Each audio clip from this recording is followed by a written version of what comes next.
एकादशी को हरिवासर कहते हैं। हरि मतलब भगवान कृष्ण और वासर का अर्थ होता है दिन, और भगवान का दिन होता है। महीने में 2 बार कम से कम भगवान की भक्ति करनी चाहिए दिन भर। जैसे अमेरिका में फादर डे होता है, मदर डे होता है, वैसे ही साल में 24 बार गॉड डे होता है, एकादशी हरिवासर। ये भगवान का दिन है। तो शास्त्र बताता है कि उस दिन उपवास करके भगवान का भजन करना चाहिए, जप करना चाहिए। ये पूरा उपवास नहीं किए तो अन्न न खा करके फल खाना चाहिए, दूध खाना चाहिए और नाम जप करना चाहिए। ओम नमो भगवते वासुदेवाय।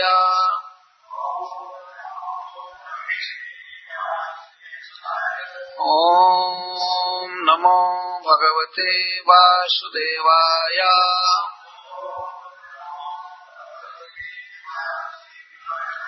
ओम नमो भगवते वासुदेवाय।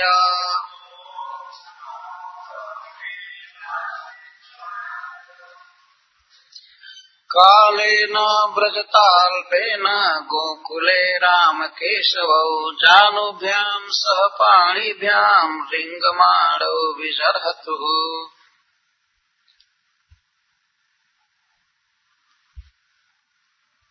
तो इसके पहले यह कहा गया कि श्री गर्गाचार्य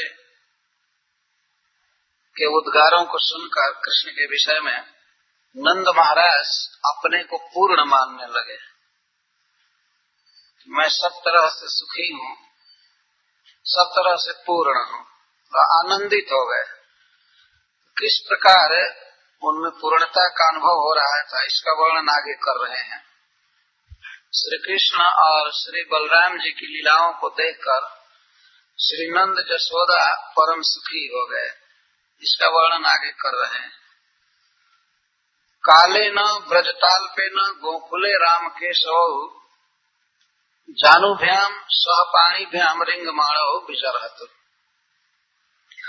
व्रजता काले न, बीतते हुए काल के द्वारा कृष्ण और राम गोकुल में जानुभ्याम सह पाणिभ्याम अपने घुटने से और हाथ से चलना सीख गए, चलने लगे, जिसको हम लोग हिंदी भाषा में बकैया चलना कहते हैं। मनुष्य जब सयाना हो जाता है तो बहुत सा खेल करता है, दौड़ता है, लेकिन बच्चा रहने पर पशु की तरह चलना होता है, हाथ से और घुटने के बल से, जो जानू कहते हैं। छोटे छोटे बच्चे हाथों से चलते हैं, घुटने से चलते हैं। जानुभ्याम सह पाणिभ्याम, जानू से और पाणी से, पाणी माने हाथ। भगवान भी यह लीला कर रहे हैं, ब्रज में भी चलने लगे श्री बलराम जी के साथ, बकैया चलने लगे। एक शब्द का प्रयोग किया गया है ब्रजता कालेन। ब्रज का अर्थ होता है चलता हुआ, चलता हुआ, बीतता हुआ। तो ब्रजता कालेन, काल जैसे जैसे बीत रहा था वैसे वैसे कृष्ण बलराम घुटनों के द्वारा चलने लगे, बकैया चलने लगे। यह ब्रजता काल बहुत महत्वपूर्ण शब्द है। इस संसार में जो कुछ भी हो रहा है काल के द्वारा हो रहा है। काल एक दिन सबको बच्चा रखता है, वही युवक बना देता है, फिर वृद्ध बना देता है और अंत में समाप्त कर देता है। ये काल की चाल। लेकिन भगवान काल से अतीत है, वे काल के अधीन नहीं है। हम लोग जैसे बचपन की अवस्था पार करके आए हैं, भगवान इसी तरह से बाध्य होकर के बच्चा नहीं थे। वो अपनी इच्छा से बाल लीला कर रहे थे। हम अपनी इच्छा से बाल लीला नहीं करते, बाल बचपन का कर्म नहीं करते। हमको काल कराता है, माया हमें बच्चा बनाती है, कुछ दिन गर्भ में रखती है, इसके बाद हम जन्म लेते हैं, बच्चा रहते हैं, धीरे धीरे सयाना होते हैं, इसके बाद वृद्ध होते हैं, इसके बाद जमराज के लोग की यात्रा करते हैं। ये हमारा कर्म है, हम अधीन है। लेकिन भगवान जो बच्चा की लीला कर रहे हैं तो ऐसा नहीं है कि उनमें उठने की शक्ति नहीं है, वे बाध्य हैं हाथ से और जानू से चलने के लिए। भगवान ऐसे नहीं है, हम लोग बाध्य हैं। एक ही मनुष्य को जीवन की कई अवस्थाओं से पार करना पड़ता है। क्षणम बालो भूत्वा क्षणम अभी जुआ काम रसिका। कुछ समय मनुष्य बच्चा रहता है और इसके बाद युवक होता है, काम रसिक बनता है। युवावस्था में अनेक कामनाएं उसके मन में उठती है और क्षणम भीतरहीना क्षणमपि संपूर्ण विभव। कभी मनुष्य इस जीवन में धन से हीन हो जाता है तो कभी संपूर्ण विभव, कभी पूरा पूरा धन उसे प्राप्त होता है। इस तरह की उसकी दशा होती है। और जरा जीर्ण रंगे नटैव बलिमंडित तनु नरह संसारांग के विशति जमधानी जवनिका। कुछ दिन बच्चा रहता है, इसके बाद युवक होता है, इसके बाद वृद्ध होता है। वृद्ध होने पर शरीर में सब जगह बलिमंडित तनु, झुर्रियां पड़ जाती हैं शरीर में, चमड़ों में सिकुड़न आ जाती है। जब त्वक में चर्म में सिकुड़न होती है तो इसको बलि कहते हैं, बलि मंडित तनु। और अंत में संसारांग के विशति, फिर चला जाता है जमधानी जवनिका, जमराज की राजधानी का पर्दा गिरता है, बस ये हमारा नाटक बंद हो जाता। इस तरह हम आते हैं। नटैव, जैसे नट अभिनेता रंगमंच पर बहुत नाटक करता है, उस तरह से हम लोगों की दशा है।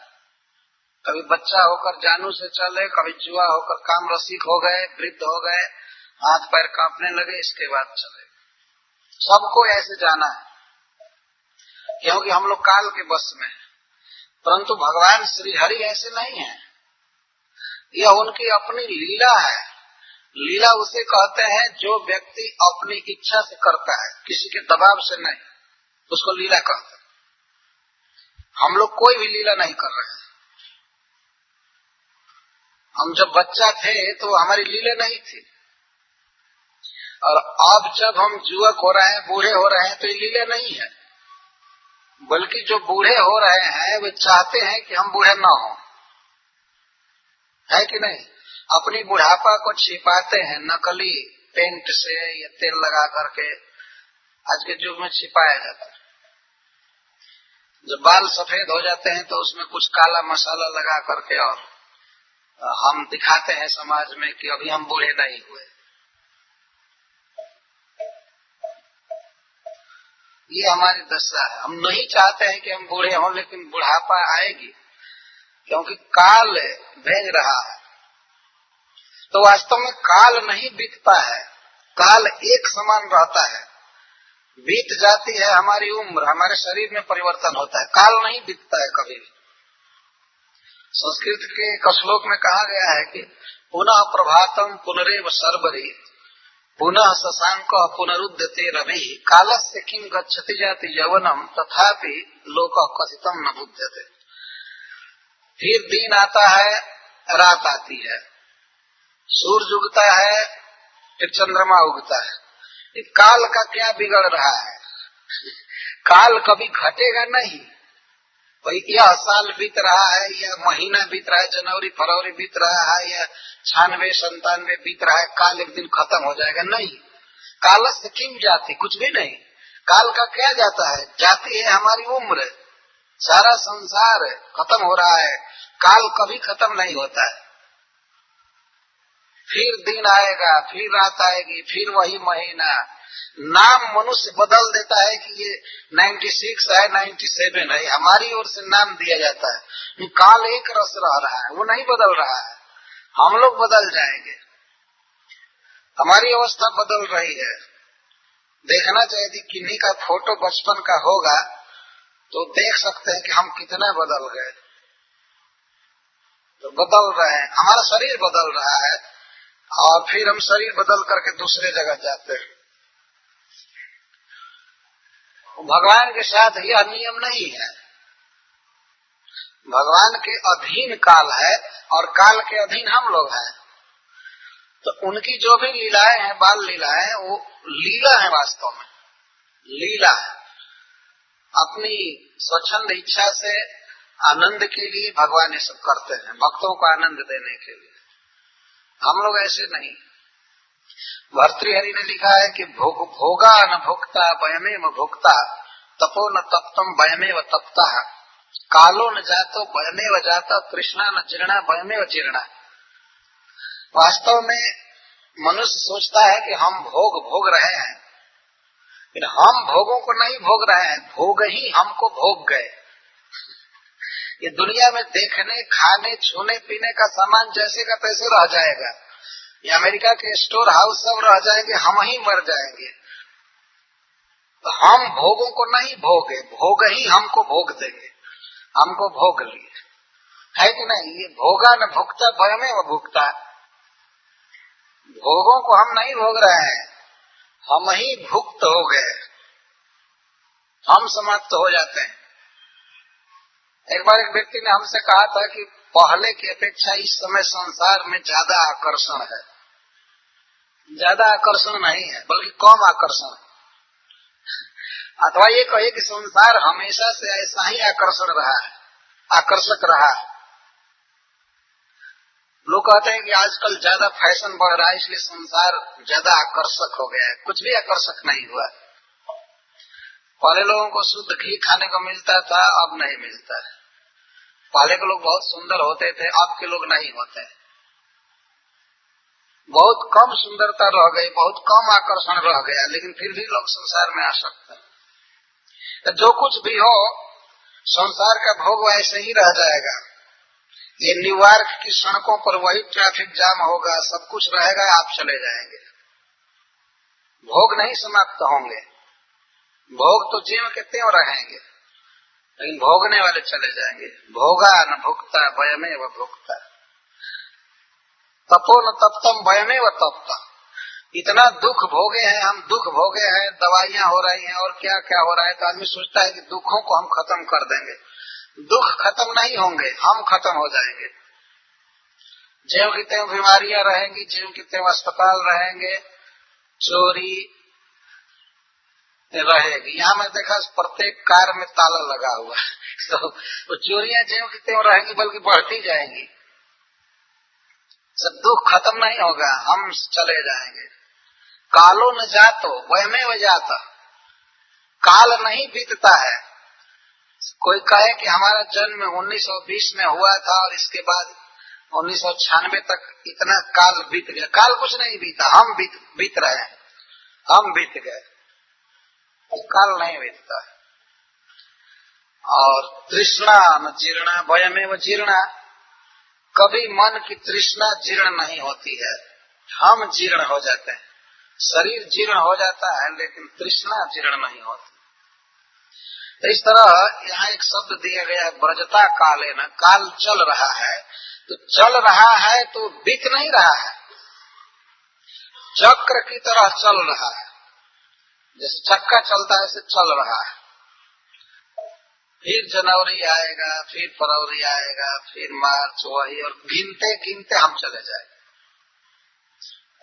तो भगवान श्री कृष्ण पहले पालना में झूल रहे थे और उतान लेटे थे माँ की गोद में और सब में। अभी चलने की शक्ति नहीं थी, तो जैसे जैसे काल बीता तो चलने लगे। तो इससे यह नहीं समझ लेना चाहिए कि भगवान को काल चला रहा था। हमको जैसे बड़ा कर देता है, चलने की शक्ति देता है काल, वैसे भगवान को नहीं देता है। भगवान काल के अधीन नहीं है, फिर भी अपने भक्तों को सुख देने के लिए लीला कर रहे हैं। तो चलने लगे। तो सुखदेव गोस्वामी वर्णन करते हैं आगे, तावंग ऋजुग्म मनुकृष्य सविश्रिपंत घोष प्रघोष रुचिरम व्रजकर दमेशु कृष्ण और बलराम ब्रजकर्द में ब्रज के कीचड़ में चलने लगे, गलियों में।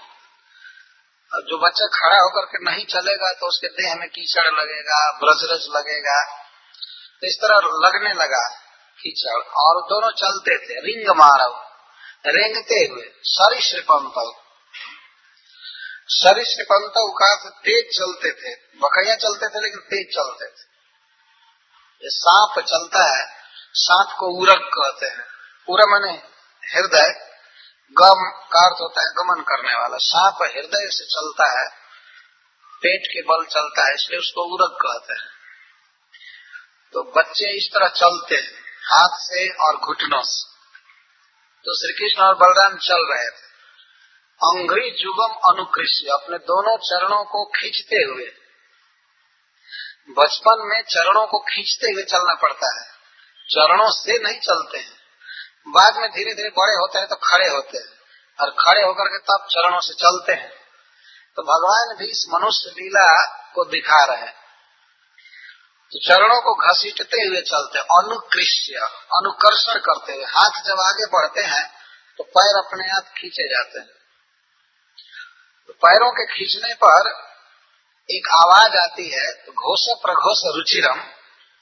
घोषा, घोषा का अर्थ होता है जो ध्वनि करे, घोष करे। जब पैरों में नूपुर है, कमर में करधनी है और हाथों में भी कुछ कंकड़ है, तो जब ये लोग चलते हैं तब वो झन झन झन झन झन झन किन किन किन किन आवाज होती है। तो उस आवाज को सुनने के लिए कृष्ण बलराम दोनों और तेज चलते हैं। उनको बहुत अच्छा लगता है जब उनके पैरों से और कटी से आवाज आती है, तो उसको सुनने के लिए चलते हैं। जब खड़े हो जाते, बैठ जाते थे तब आवाज नहीं आती थी, तो दोनों भाई फिर सुनने के लिए चलते थे। सो घोष प्रघोष रुचिरम अंग्री जुगम विकृष्य, इस तरह वे चलते थे। कहाँ चलते थे? ब्रज कर्दमेशु, ब्रज के कर्दम में। कर्दम कहते हैं कीचड़ को, थोड़ा थोड़ा कीचड़ था। ब्रज में प्राय गौएं रहती हैं, तो गौएं जहाँ तहाँ मुतती रहती हैं और गोबर भी पड़ा रहता है। तो उन गोबर पर और गाय के मूत्र पर कृष्ण बलराम चलते थे, और उनके सुंदर शरीर में वो कीचड़ लगता था तो उनकी शोभा और बढ़ जाती थी।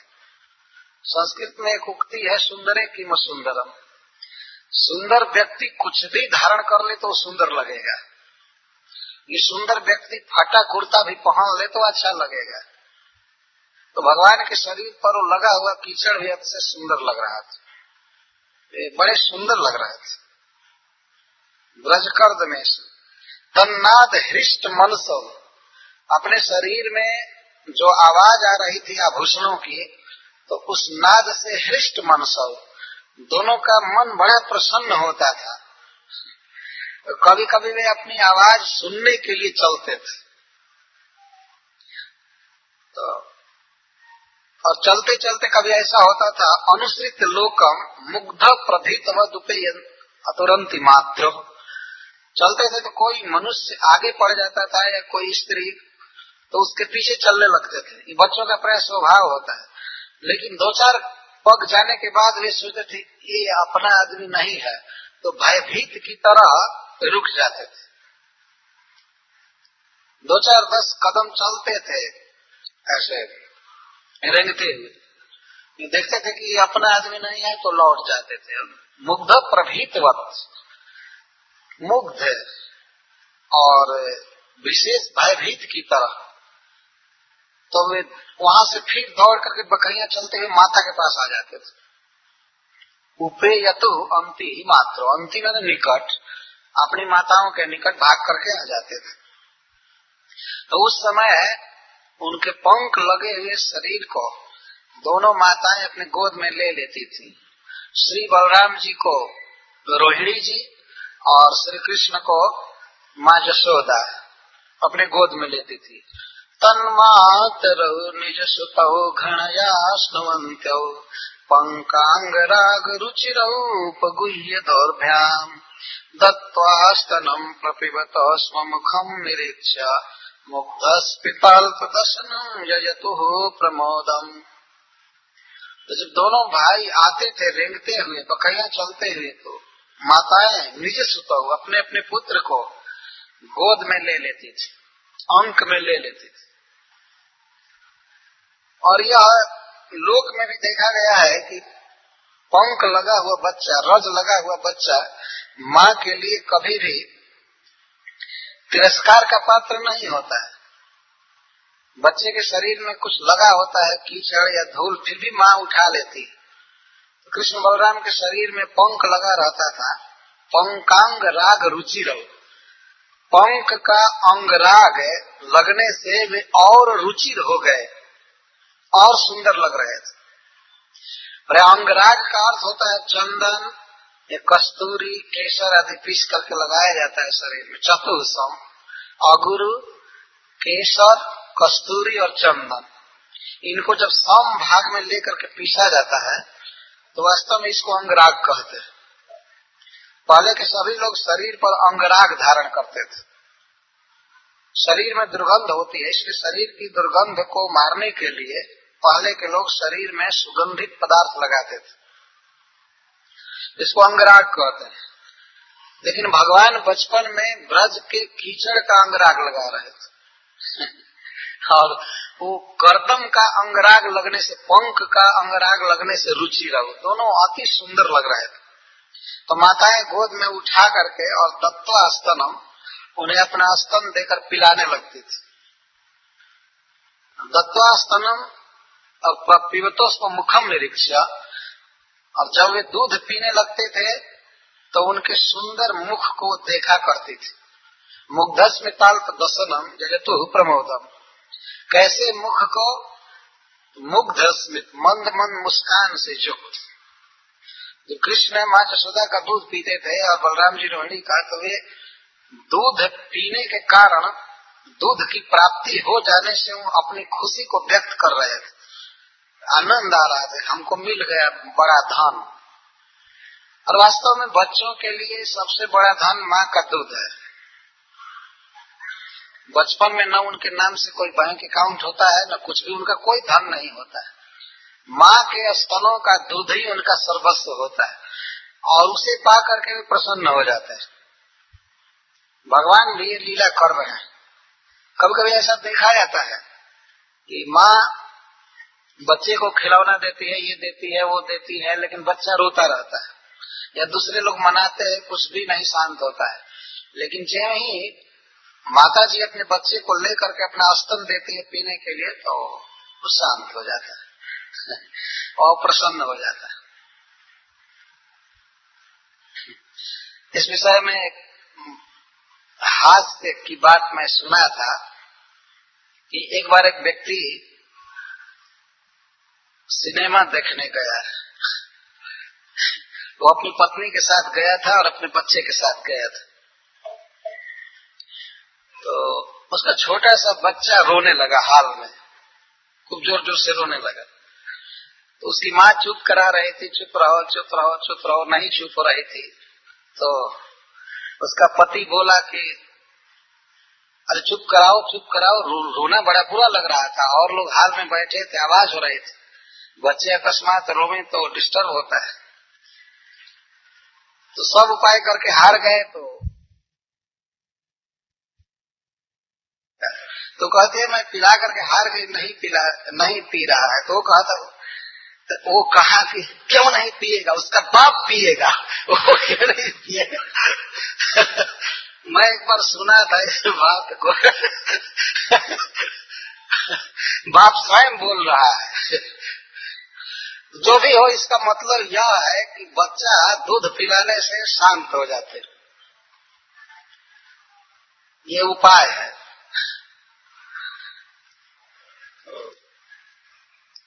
भगवान कृष्ण और बलराम अपनी माताओं के स्तन को पाकर बड़े प्रसन्न होते थे, और उस समय प्रसन्न मुख को देख करके यजतु प्रमोदम, माताओं को प्रकृष्ट मोद प्राप्त होता था। मोद का अर्थ होता है आनंद, और प्रमोद प्रकृष्ट मोद, उच्च कोटि का दिव्य आनंद प्राप्त होता था। ये माँ का आनंद है वास्तव। अपने बच्चे को दूध पिला करके उसके हंसते हुए चेहरे को माँ जब देखती है तो उसका हृदय बहुत सुखी होता है। इस लोक में भी देखा गया है। यह एक आनंद है वास्तव में। यदि इस तरह का आनंद न मिले मनुष्य को तो ये घर गृहस्थी बेकार है। इसमें तो और केवल दुख धंधा है, दुख के अलावा और कोई चीज नहीं है। लेकिन आनंद क्या है? आनंद है कि बच्चे को देखा जाए, कभी उसको छुआ जाए, और एक और आनंद है कि अपनी स्त्री के साथ कभी हंसी मजाक कर लिया जाए। बस इसमें जीवन कुछ अच्छा कटता है, नहीं तो बाकी तो मरना ही है। भगवान इस बात को भागवत में कहे हैं रुक्मिणी जी से। एक बार भगवान कृष्ण ने रुक्मिणी जी से कहा कि तुम दूसरे से विवाह कर लो, मैं तुमको नहीं चाहता हूँ। तो रुक्मिणी जी तो बेहोश होकर के गिर गई। भगवान बहुत तर्क दे रहे थे कि मैं शिशुपाल आदि की शान तोड़ने के लिए तुमको लाया हूँ, मैं स्त्री में आसक्त नहीं हूँ। अब से भी तुम चाहो तो किसी श्रेष्ठ क्षत्रिय को अपना पति चुन लो। बाद में गिर गई, भगवान समझाने लगे तो अंत में रुक्मिणी जी ने कहा कि ऐसी बात आप क्यों कहते हैं जब आप हमारे प्रेम की महिमा जानते हैं। तो भगवान कृष्ण कहते हैं कि देखो रुक्मिणी, ये जो गृहस्थ का जीवन है ये केवल दुख का जीवन, लेकिन कभी अपनी पत्नी से एकांत में कुछ मजाक कर लिया जाता है, कुछ समय बीत जाता है, बस यही थोड़ा अच्छा समय है। नहीं तो और मरना है। तो अपनी पत्नी से मजाक नहीं किया जाएगा तो और किससे किया जाएगा, ये भगवान कहते हैं। तो संसार में सांसारिक दृष्टि से लिखा गया दो सुख है। एक अपने बच्चे को गोद में लेकर के उससे सहलाने का, उसके आनंद को देखने का सुख, और दूसरा सुख अपनी पत्नी के साथ। और परिवार का यही मतलब भी होता है, पुत्र और पत्नी, ये दो सुख है।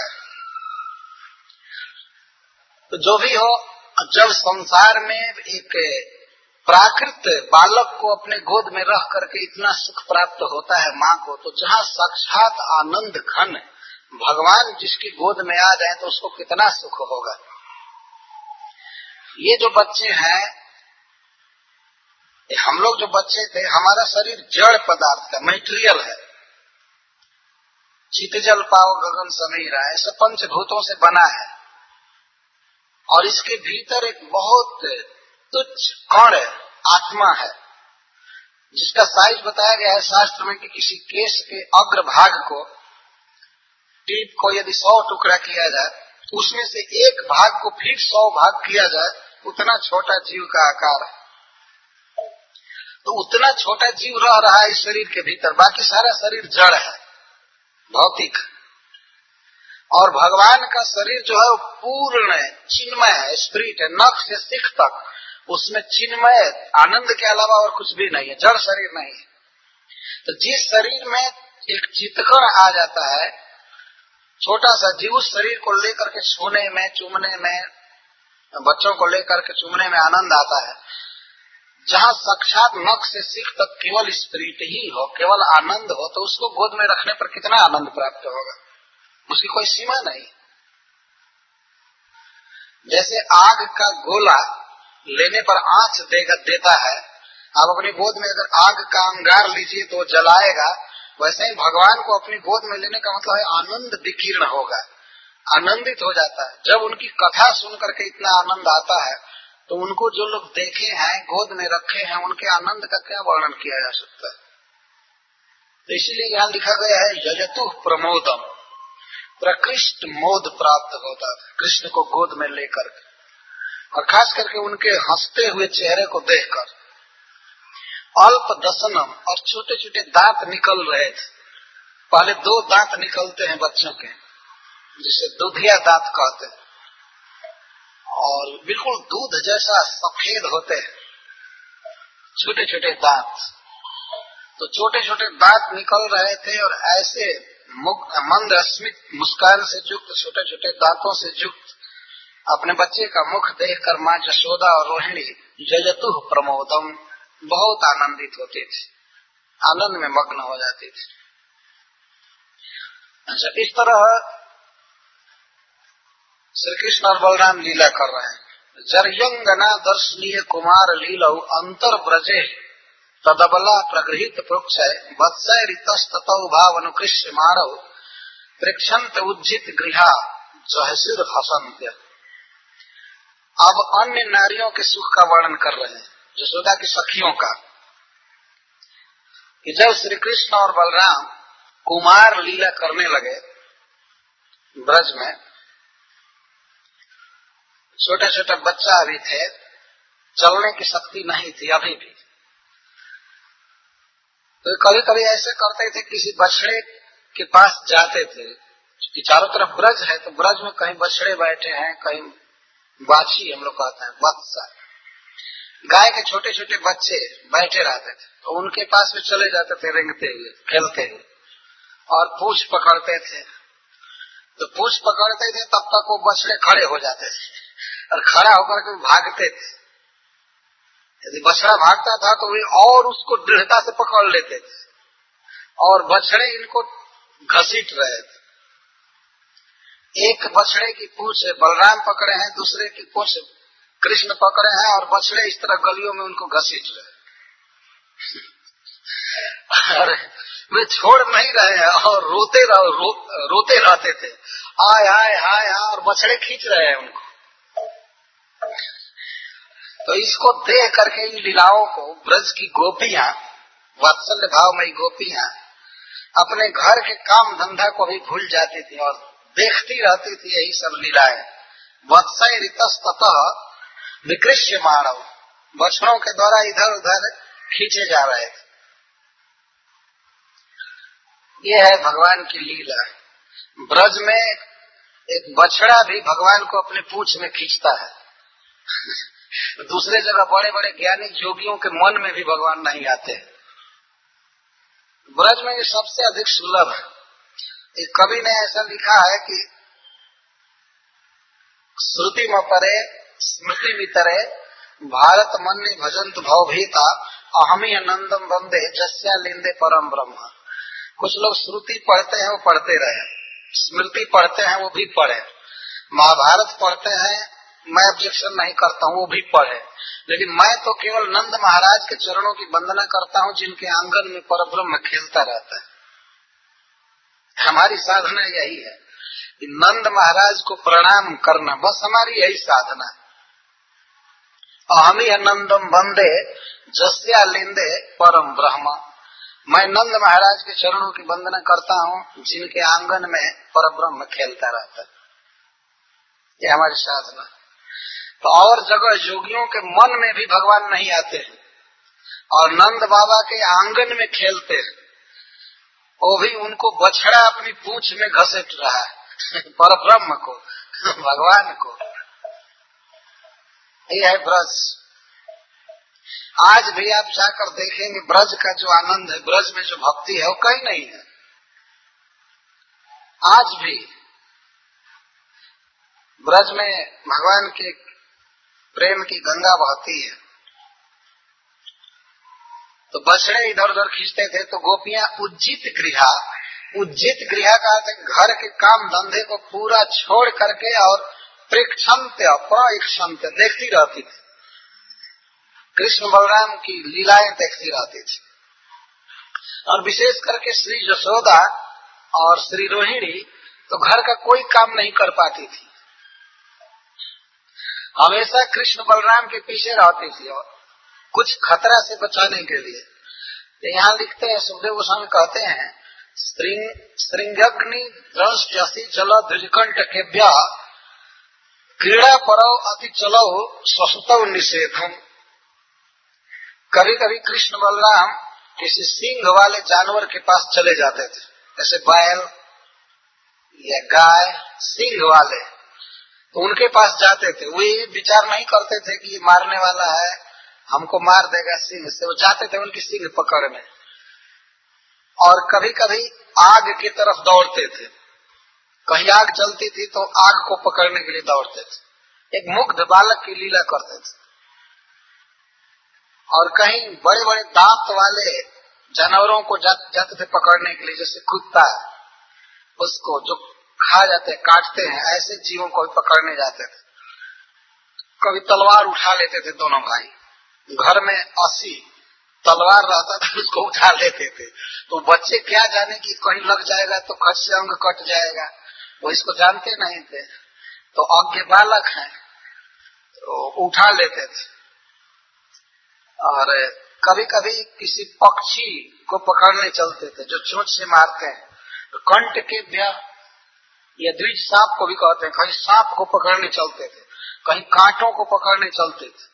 तो माता जसोदा और रोहिणी हमेशा इनको रोकने में व्यस्त रहती थी, हमेशा निषेध हो, उनको निषेध करने में गृह्याणि कर्तुमपि यत्न तज्जनन्यो न सिखाता। उन दोनों की जननी घर का काम धंधा करने में समर्थ नहीं हो पाती थी। हमेशा केवल यही चिंता रहती थी कि कहीं किसी सांप को न पकड़ ले, आग को न पकड़ ले, तलवार न उठा ले। हमेशा उनको रोकने में लगी रहती थी। और ये अति चपल थे दोनों, क्रीड़ा पर और खेल में लगे रहते थे, खास करके जानवरों के साथ खेलने में, अग्नि को पकड़ने में, तलवार लेने में, और जल में भी कूद पड़ते थे। कई बार ऐसा होता था कि इनको जल से निकाला जाता था, नहीं तो ये डूबकर मर जाते हैं। ऐसा यदि भगवान तो मर सकते नहीं है, वो स्पिरिचुअल है, लेकिन फिर भी ऐसे लीला करते थे। तो माँ उठा करके जल से लाती थी, आग से बचाती थी और सबसे। तो घर का कोई काम धंधा नहीं हो पाता था। इसमें आनंद की पराकाष्ठा दिखाई गई है। इस तरह श्री कृष्ण में मन हमेशा विभोर रहता था, सर्वदा उनको रोकने में लगी रहती थी। तो काले नाल्पेन राजर्षे राम कृष्ण गोकुले अघृष्ट जानो भी पद भी विचक्रमतु रंजस। फिर सुखदेव गोस्वामी कहते हैं कि थोड़े ही काल में कृष्ण बलराम बिना घुटना से के चलने लगे। अघृष्ट जानो भी, माने नहीं, घृष्ट माने घसीटना। अब घुटना नहीं घसीटते थे, अब खड़ा होकर चलने लगे। छोटे छोटे बच्चे थे, अब पद भी अब चरणों से चलने लगे। और ज्यों ही चरणों से चलने की शक्ति आई, त्यों ही उत्पात चालू किए ब्रज में। अब सबको आनंदित करना था, सबके घर में जा जाकर आनंद देना था भगवान को। इसलिए वे एक ही समय में प्रत्येक घरों में जाकर के उपद्रव करते थे।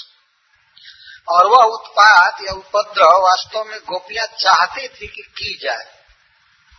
उनके हृदय की लालसा रहती थी, सबके मन में लालसा थी कि कृष्ण हमारे घर का खाएं, कृष्ण बलराम हमारे घर में खाएं, हमारे घर में आवे, दिन भर हमारे घर में ये दोनों लीला करे। छोटे छोटे बच्चे थे, हमारे घर में खेले, हमारे घर का खाएं, यही लालसा रहती थी। तो जितना घर था उतने रूप बना करके कृष्ण सबके घर में लीला करते थे। यह भगवान की विशेषता है। सब जगह श्री कृष्ण के गुणों का वर्णन है। बड़े ध्यान से भागवत पढ़ना चाहिए, सुनना चाहिए। हम लोग तुरंत किसी मनुष्य से तुलना करने लगते हैं, कृष्ण ऐसे हैं, ये है, वो है। लेकिन कृष्ण परब्रह्म है, भगवान है। एक ही समय में वे अनंत जगह पर रह सकते हैं, इनकी विशेषता है। रास लीला में जितनी गोपियां थी उतना श्री कृष्ण बन गए थे। एक एक गोपी के साथ एक एक कृष्ण।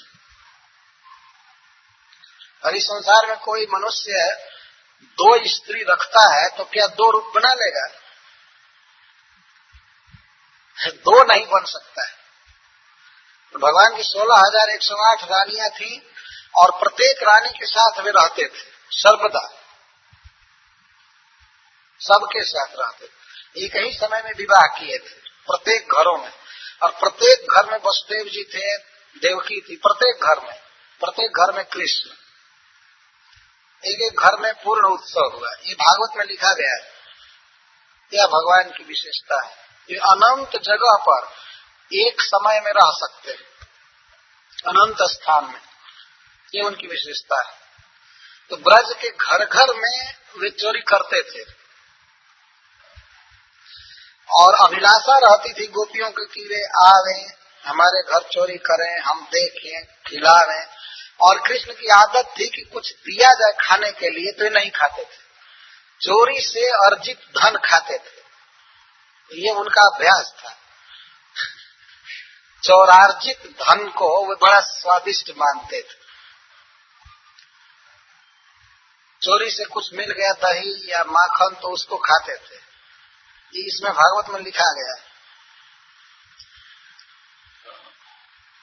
कभी कभी गोपियां आकर माँ यशोदा से श्री कृष्ण की शिकायत करती थी, उलाहना देती थी, कंप्लेन करती थी। तो वास्तव में वो कृष्ण को देखने के लिए आती थी, उलाहना देने के लिए नहीं आती थी। उलाहना देना उनका उद्देश्य नहीं था, ये उद्देश्य था कि कृष्ण को देखें, वो क्या बोलता है, कैसे करता है, देखने के लिए लालसा रहती थी। तो आकर के माँ यशोदा से इस प्रकार वे कहा करती थी। यहाँ थोड़ा सा नमूना दिया गया है। गोपियां कहती हैं माँ यशोदा से, वत्सान मुंचन क्वचित समय क्रोश संजात हास। हे रानी जी, आपका बच्चा ऐसा नटखट है कि गाय के बच्चों को असमय में ही खोल देता है, पगहा से असमय में खोल देता है। मतलब दोहन का समय नहीं होता है, उस समय भी खोल देता है, और सारी गौओं का दूध बच्चा पी जाते। और कभी कभी कृष्ण ऐसा कहते थे कि किसी के बच्चे को खोल दिए, बछड़ा को खोल दिए और गाय का वो पूरा दूध पी गया, तो कोई व्यक्ति बोलता था क्यों खोला, क्यों खोला? तो कृष्ण कहते थे, तुम्हारा बछड़ा दूध पिएगा तो बलवान होगा, हमको इससे क्या फायदा है? तुम्हारे घर का बछड़ा बलवान होगा दूध पी करके, और बेचारा मर रहा था खूंटे पर बंधा बंधा, इस पर दया तो करनी चाहिए। तो प्राय हमें बछड़ों को खोल दिया करते थे असमय में। गृहस्थ लोग अपने बछड़े को रखते हैं घर पर बांध करके, गाय आएगी तो उसे दूध दुहा जाएगा, कुछ दूध बछड़े को देते हैं और बाकी घास खिला करके बछड़े को तृप्त करते हैं। श्री कृष्ण बछड़ा खोल देते थे असमय में। वत्सान मुंचन क्वचित असमय। और जब कोई क्रोधित होता है, क्यों खोला बछड़े को, तो क्रोध संजात हास, ही हंसने लगता है। कोई इसको डांटता है तो ये हंसना चालू करता है।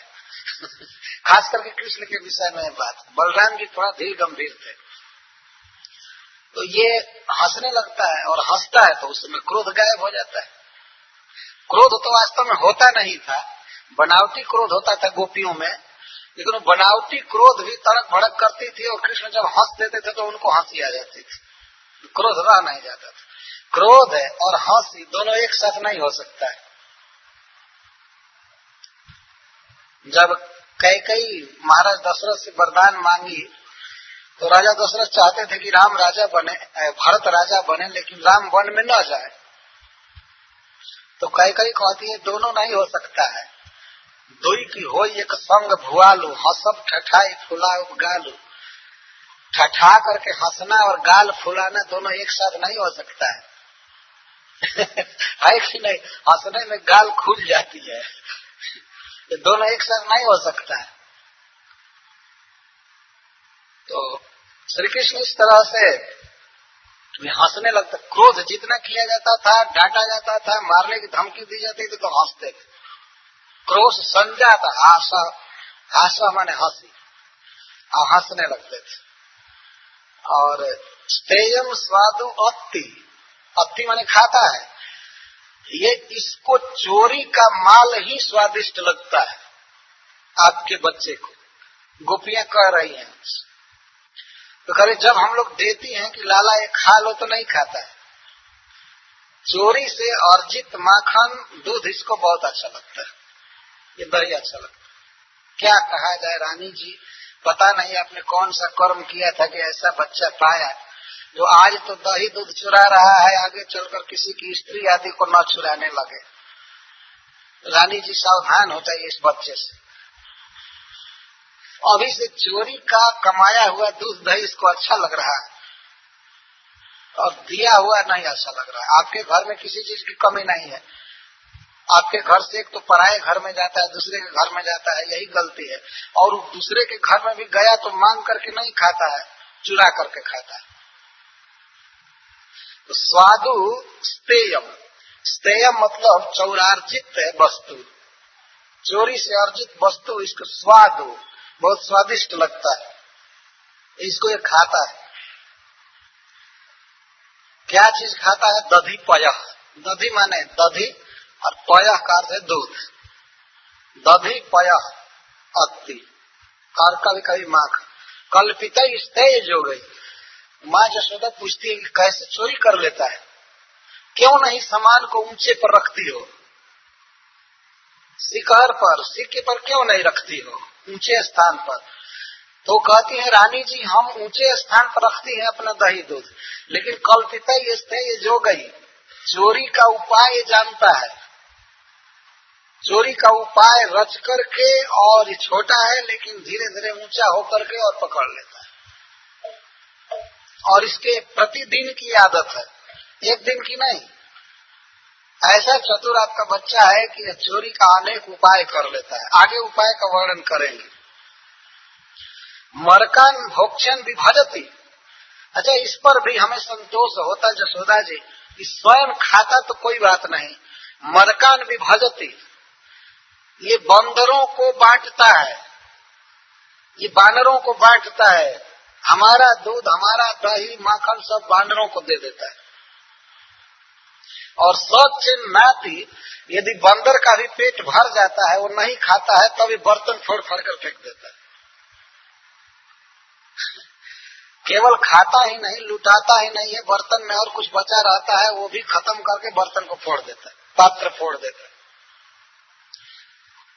क्या कहा जाए इसकी गलती को। अब हम लोग क्या करें, कहाँ से इतने बर्तन लाए, रोज 10-20 बर्तन फोड़ता रहता है। हम गरीब ग्वारी में कहाँ से बर्तन लाए। और वो रखती थी इसी आशा से कि रोज फोड़ा करे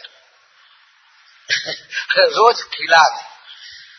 तो मरकान भोक्षयति, उस समय कृष्ण जशोदा के पास खड़े थे, छोटा सा बच्चा, और जब गोपियां आ गई तो ये भयभीत हो गए, आंखों में भय टपकने लगा, भयभीत हो गए और चकित देख रहे थे माँ के तरफ कि अब तो ये छड़ी उठाएगी या मारेगी, तो भयभीत थे। और गोपियां इस तरह कंप्लेन करती हैं।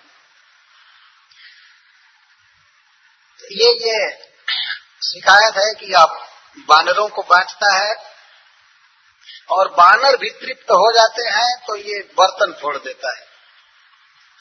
भांडम भिन्नति, भांडम मतलब बर्तन, और भिन्नति मैंने भेद फोड़ देता है। द्रव्यालाभे स गृह कुपितो, और किसी घर में इसको द्रव्यालाभ है, द्रव्य अलाभ है, कोई द्रव्य नहीं मिलता है तब कुपित होता है, और इस साफ देता है कि इस घर में आग लग जाए, इसमें हमको कुछ भी नहीं मिला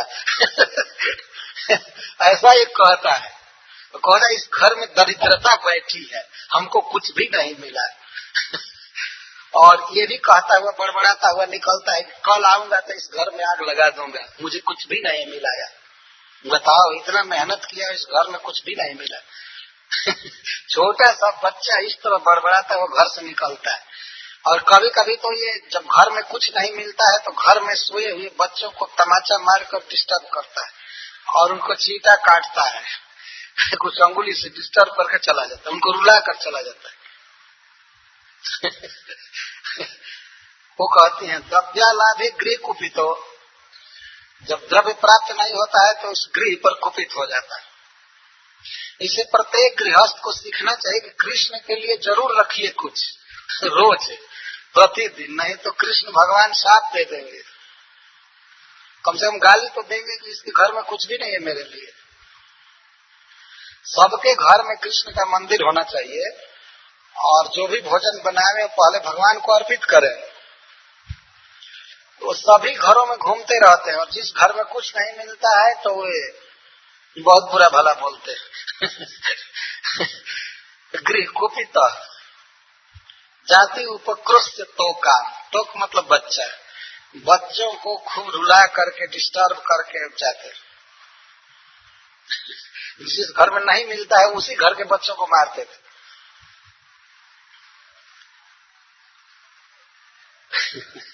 यह जीव अजीब लीला है भगवान की। अच्छा, क्या क्या उपाय करता है ये जशोदा से बता रहे। हस्ताग्राह्य रचयति विधि, पीठ कोलू खलाद दे। हस्ताग्राह्य, हस्ते न अग्राह्य, जब हाथ से वस्तु नहीं प्राप्त होती है तब ये क्या करता है, विधि रचयति, तो उसे प्राप्त करने की विधि रचना करता है। सबसे पहले पीठक उलू खला दे, उखल घसीट करके लाता है, उलूखल उखल, और उस पर पीढ़ा रखता है।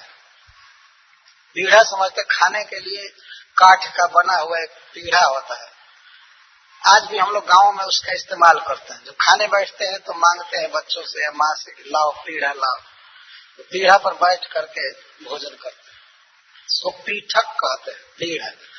तो कई पीढ़ा को सजाता है, एक पर, दूसरे पर, तीसरे पर, अथवा पीठक का अर्थ पीठ भी होता है। किसी सखा के पीठ पर चढ़ करके और प्राप्त कर लेते हैं। किसी न किसी तरह से उपाय करके ये वस्तु को प्राप्त कर लेता है। रचयति विधि।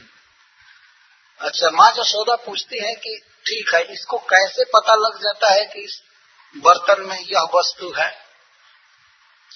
तो इसको कहते हैं, रानी जी क्या कहा जाए, छिद्रम ह्यंतर निहित वैनस्य के भांडे सुतद्वित। पता नहीं इसको कैसे पता लग जाता है कि इस बर्तन में दही है या माखन है। इस विषय में बड़ा अभिज्ञ है ये। अंतर्निहित वैन, ये एक एक्सरे कर लेता है, इसको पता चल जाता है कि इसमें दही है या दूध है, और वो भी ताजा। इसको कैसे पता चल जाता है?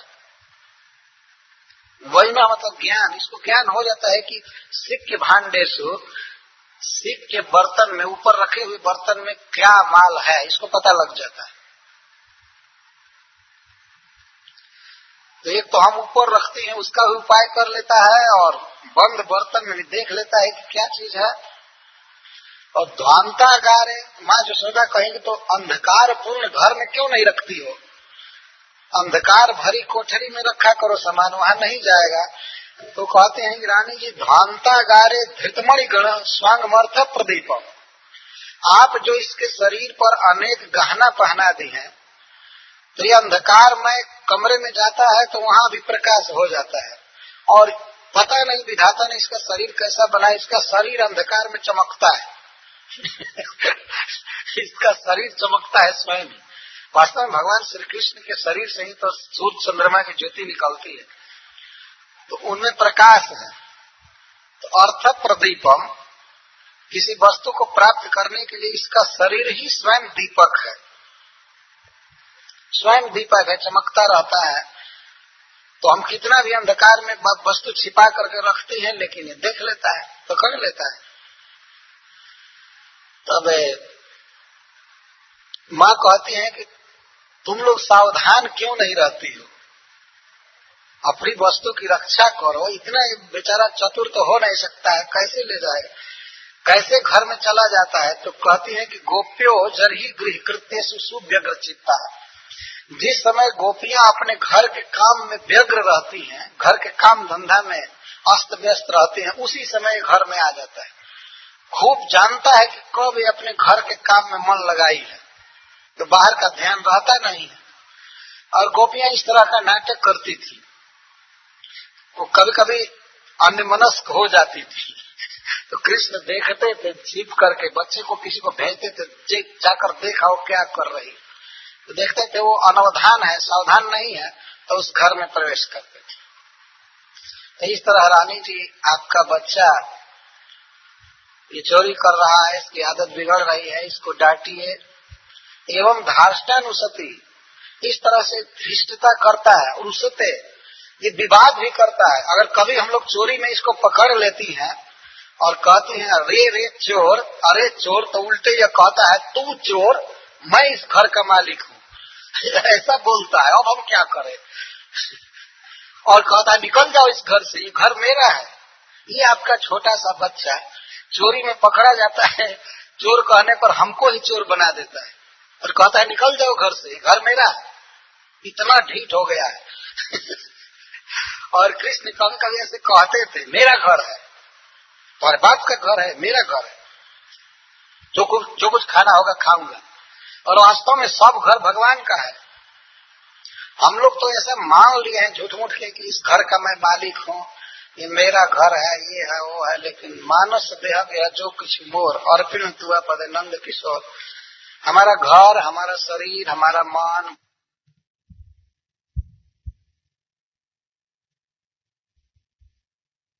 हम इस घर के मालिक हैं, और कोई क्या करे। और उस समय तो एक कागज वो चलता नहीं था कि इस फ्लैट का कौन मालिक है, इस अपार्टमेंट का कौन मालिक है। सब वास्तव में वचन से चलता था। जैसे जैसे युग बीत रहा है तो कागज पर लिखना पड़ता है, पेपर पर लिखना पड़ता है, ये घर इसका है, वो घर इसका है, ये है, वो है, सब कुछ लिखना पड़ता है। सो मैनी इंश्योरेंसेस, इंश्योरेंस करना पड़ता है। पहले ये सब इतना कागज का व्यवहार नहीं होता था, आदमी की वाणी से और मन से सब हो जाता था। एक बार किसी को वाग्दान कर दिए, करना है तो बस करना है, बदल नहीं सकते थे। आज यदि न लिखा जाए तो कोई आपको देगा नहीं। आप बैंक में रुपया जमा कर रहे हैं और यदि उसका प्रमाण कागज न हो और जाकर के बैंक में कहिए कि मैं रुपया यहाँ जमा किया था, तो नहीं देंगे, उतने याद भी नहीं रख सकते। पहले के लोग ऐसी धारणा रखते थे, बहुत तेज शक्ति थी। तो श्री कृष्ण अगर कह दें कि ये घर मेरा है तो उनके पास कोई प्रमाण नहीं था कि भाई ये घर मेरा है। ये वचन की शक्ति होती थी पहले। अभी भी हम लोगों के गांव में बहुत बड़ा बड़ा अमाउंट, बड़ा बड़ा काम केवल वचन से होता है, कागज की जरूरत नहीं होती। ऐसा शास्त्र में लिखा गया है कि महान पुरुष जो होते हैं वे बात की बात में, खेल खेल में भी जो वचन बोल देते हैं वह पत्थर की रेखा हो जाता है। लेकिन दुष्ट व्यक्ति शपथ करके, क्रिया खा करके भी जो बात कहता है वो जल पर लिखा हुआ अक्षर होता है। सद्भिस्तु लीलया प्रप्तम शिला लिखितम अक्षरम, असद्भिस्तु शपथे नाभि जले लिखितम अक्षरम। जल पर आप लिखिए तो अंगुली के साथ ही वो मिटता जाएगा, और पत्थर पर लिख दीजिए तो सदियों तक रहता है। तो महान पुरुषों के मुख से जो निकल जाता है तो निकल जाता है, वो फिर बदलते नहीं है। लेकिन दुष्ट आदमी तो शपथ करके, प्रोमिस करके, हजारों पेपर बना करके भी जो बात कहेगा वो जल पर लिखा हुआ अक्षर होगा, उसके मिटते देर नहीं लगते। और बस एक ही शब्द सीखा, sorry I can not do this, बस हो गया, खत्म हो गया। सॉरी पर ही सारी जिम्मेवारी चली गई। आदमी को अपने वचन की रक्षा करनी चाहिए। जो कुछ भी हो, मेरे कहने का आशय यह है कि ये सब कुछ भगवान का है। ईशावास्यमिदं सर्वम, प्रत्येक घर की वस्तु, घर का प्रत्येक व्यक्ति कृष्ण का है, यह सत्य है। तो श्री कृष्ण ने धार्ष्टानी उसती, ये धृष्टता करता है, कहता है कि ये घर मेरा है, मैं इस घर का स्वामी हूँ, और ज्यादा बोलोगी तो कंस से शिकायत कर दूंगा। वो कृष्ण बोलते थे, राजा के पास जाकर के केस कर दूंगा कि हमारे घर कोई अपना घर कहते। और तो उत्पात करता ही है। जब हम लोग किसी देवता पितर की पूजा करने के लिए घर को लिपती हैं, पोतती हैं, शुद्ध करती हैं, तो वहां पर जाकर मल मूत्र त्याग देता है।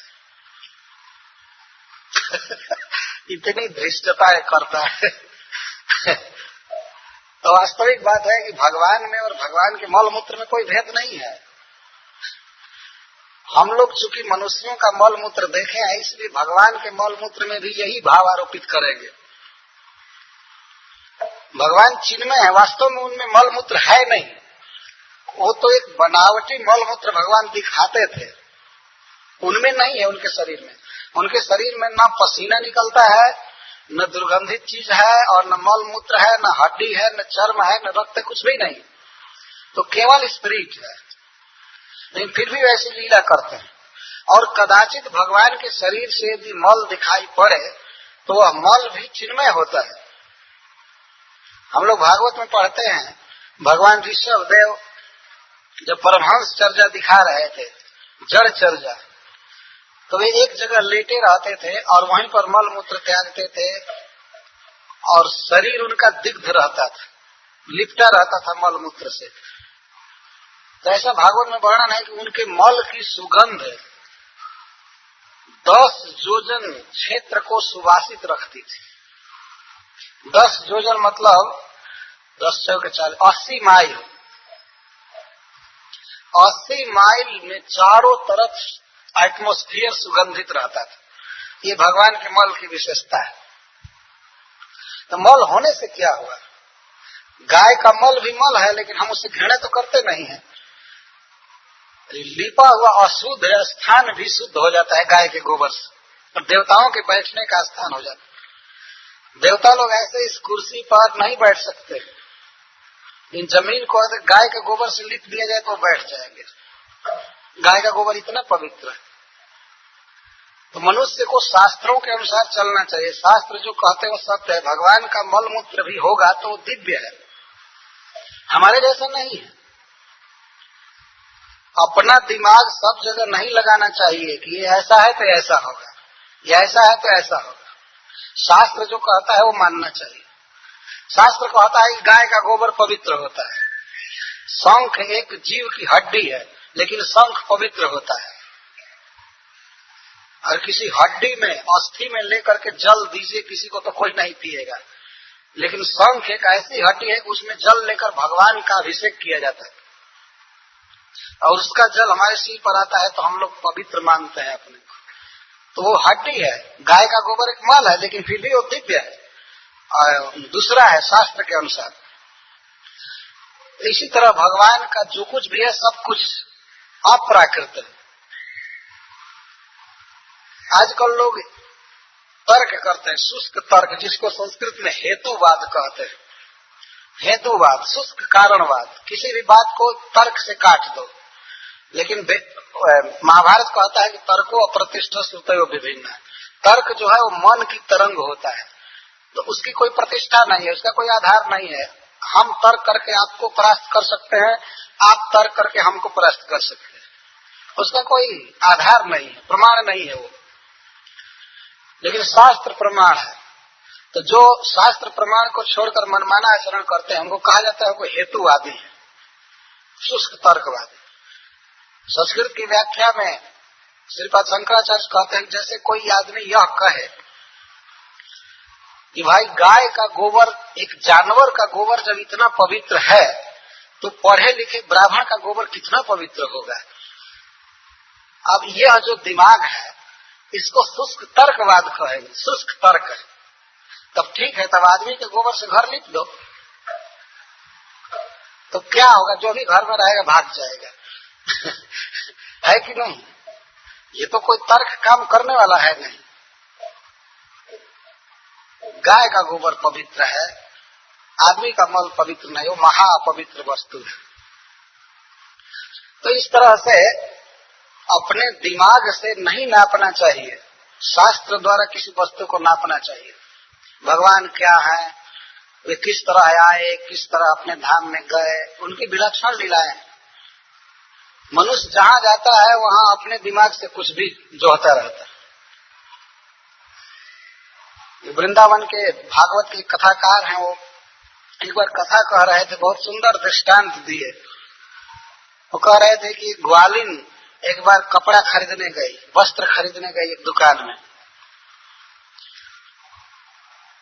तो दुकानदार कपड़ा लगा नापने मीटर से, गज से। तो ग्वालिन कहती है क्या कर रहे हो? तो कहा कि माता जी मैं नाप रहा हूँ, कपड़ा नाप रहा हूँ, वस्त्र नाप रहा हूँ। तो ग्वालिन कहते है तुम्हारा दिमाग पागल हो गया है क्या?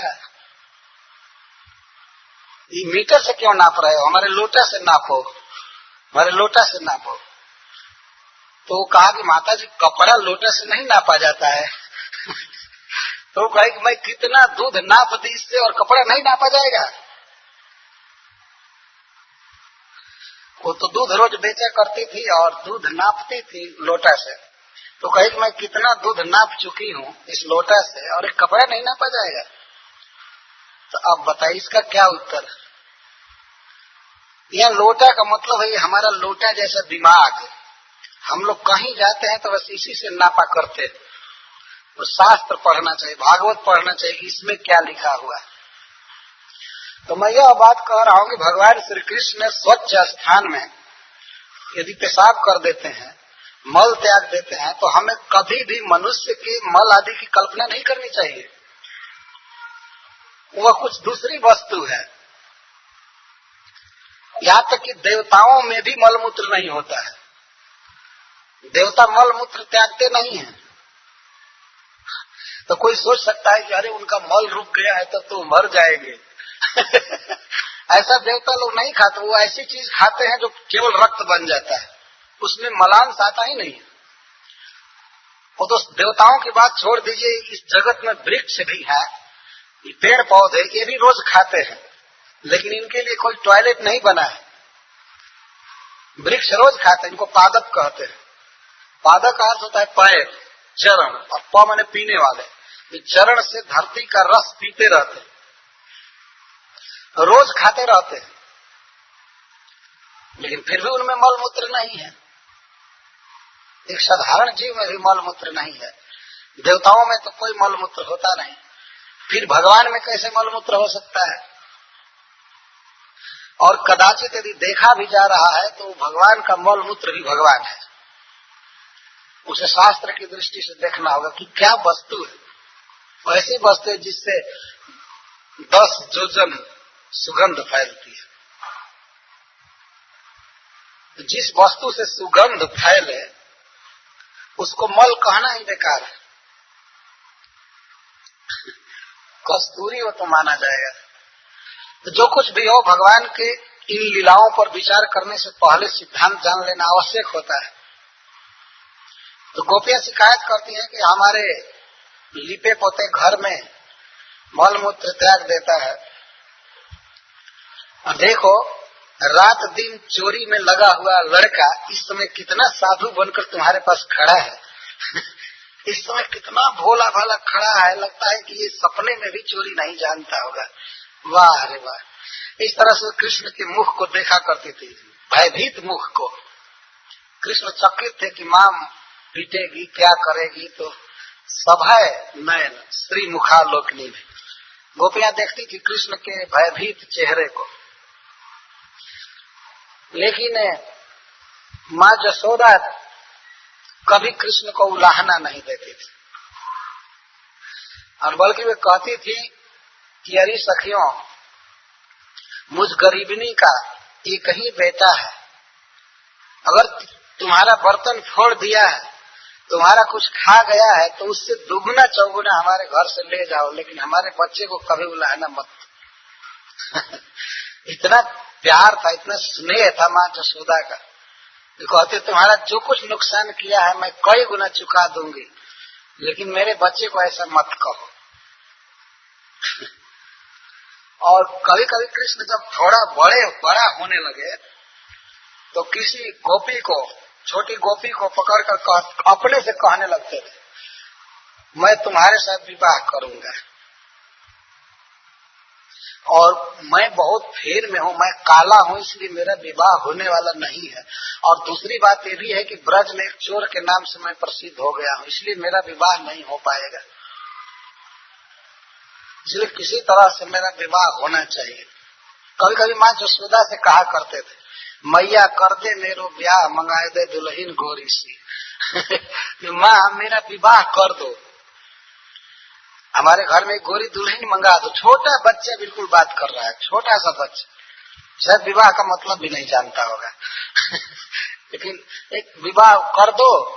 तो माँ जसोदा कहती है कि अरे विवाह होगा तो बारात जाएगी, सब तुम्हारे बाबा जाएंगे और सब जाएंगे, तो बलराम जाएगा। तो ना ना ना, बलराम चाहता है कि मेरा विवाह न हो।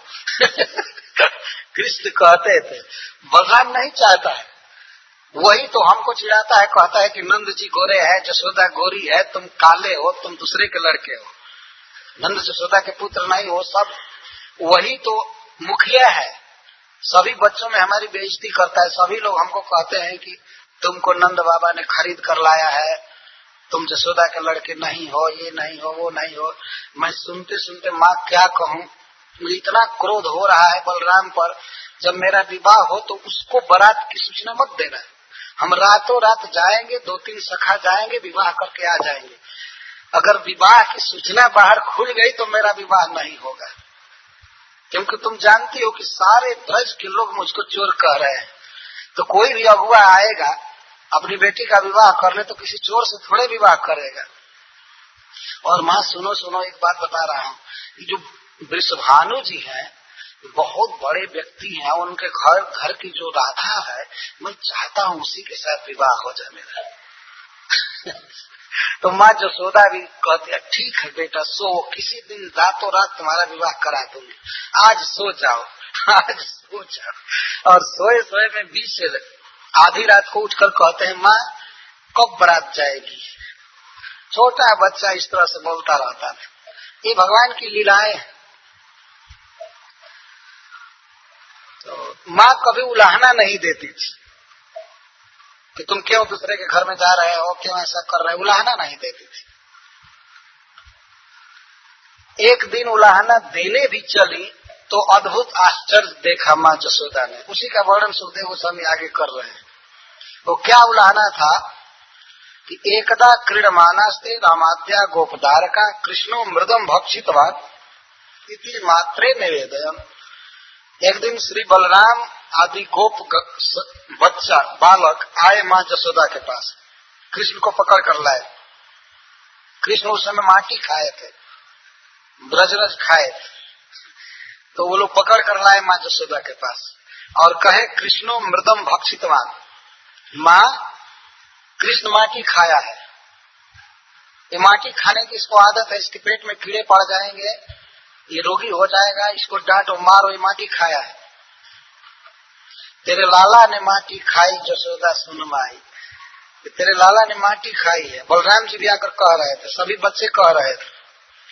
तो माँ जसोदा को बड़ा दुख लगा कि अब तक तो माखन चुरा चुरा कर खाता था, दही खाता था, माटी खाना चालू कर दिया तो इसका स्वास्थ्य बिगड़ जाएगा। तो माँ जसोदा एक हाथ पकड़ी कृष्ण का और भर्त्सना की, अरे मूर्ख, अरे बुद्धिहीन, कहीं मिट्टी खाया जाता है, मिट्टी क्यों खा रहा था। माँ हितैषिणी थी, अपने बच्चे का हित चाहने वाली। हितैषिणी यहाँ लिखा गया, उपालब्ध है, भर्त्सना करके और लगे कहना। कृष्ण उस समय डर गए थे, भय से उनकी आंखें नाच रही थी, संभ्रांत थी और वे माँ की तरफ देख नहीं रहे थे, भयभीत थे। माँ की तरफ ऐसे देख भी नहीं सकते थे कि अब मारेगी। माँ कहती थी क्यों माटी खाया, कस्मन मृदम अदांतात्मन भगवान भक्षितवान रहा। अरे अदांतात्मन, अरे चपल शरीर, अरे चंचल, एकांत में माटी क्यों खाया। कस्मत मृदम भक्षितवान, क्या तुमको खाने को नहीं मिल रहा है, तुमको कोई वस्तु खाने को नहीं मिल रही है, भूख से मर रहे हो, क्यों खाया माटी। इस तरह से बुद्ध कह रहे हैं। तो कृष्ण धीरे से कहते हैं मैं नहीं खाया हूं और मुख में मिट्टी है मुख में अभी थोड़ी सी मिट्टी है और मिट्टी लिए दिए कहते नहीं खाया हूं। ये भी भूल गए कि मिट्टी को कम से कम भीतर तो कर लें, चाहे मुख से निकाल दें। मिट्टी नहीं खाया। तो माँ जसोदा कहते बदमती ताव काहे थे, तुम्हारे साथी बता रहे हैं कि तुम मिट्टी खाए हो, और अग्रजो अपीयम, तुम्हारा खास अग्रज, तुम्हारा बड़ा भाई कह रहा है कि तुम माटी खाए हो।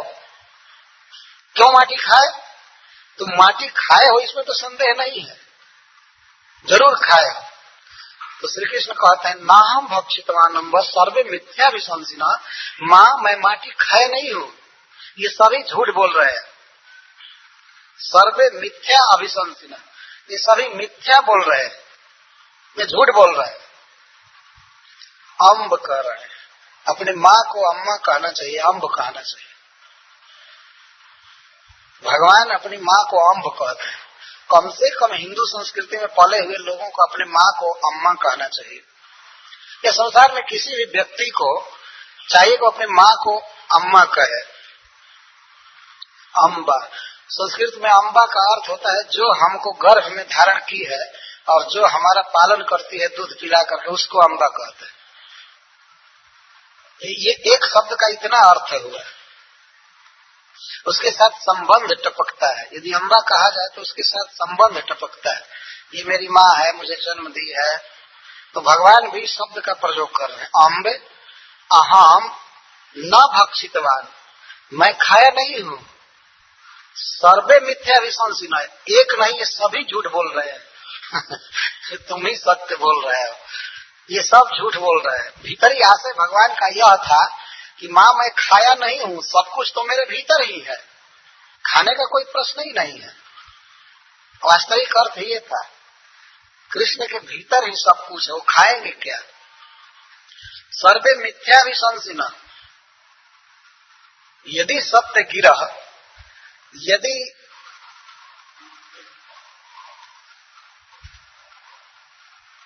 इनकी बात सत्य मानती हो तो समक्षम पश्चिमे मुखम, मेरे मुख को प्रत्यक्ष देख लो। अगर मैं मिट्टी खाया होऊंगा तो मिट्टी कुछ मेरे मुख में रहेगा, दांत में लगा होगा, ओठ में लगा होगा, मैं मुख खोल रहा हूं, देख लो।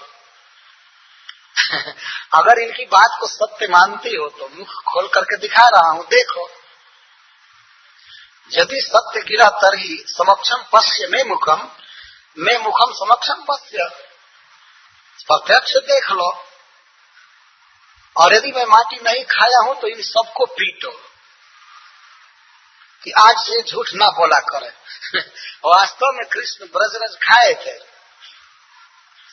इस पर बहुत उत्प्रेक्षा की गई है कि कृष्ण क्यों ब्रजरज खाए, क्यों मिट्टी खाए। इसकी कई उत्प्रेक्षाएं हैं। एक टीकाकार कहते हैं कि भगवान के मन में हार्दिक इच्छा थी कि अपने भक्तों का चरण रज खाए, तो ब्रज में तो सभी उनके भक्त है, प्रेमी है, इसलिए वे सहज खाए। ये ब्रज रज खाने की बात। अथवा भगवान के भीतर अनंत कोटि ब्रह्मांडों में अनंत जीव थे, वे सब चाहते थे कि हमको ब्रजरज मिले, तो भगवान अपने मुख में डालकर सभी प्राणियों को ब्रजरज दे रहे थे। यह भी अर्थ। यह स्वाभाविक भी, बच्चे कभी कभी मिट्टी खा लिया करते हैं, उनमें विवेक होता नहीं। जो भी दिया जाता है तो मुख में लगा लेते हैं। कभी खिलौना खाने लगते हैं, तो फूल खाने लगते हैं, कुछ भी खाने लगते हैं। तो इस तरह से जो हाथ में आया भगवान खाने लगे, बाल लीला कर रहे हैं।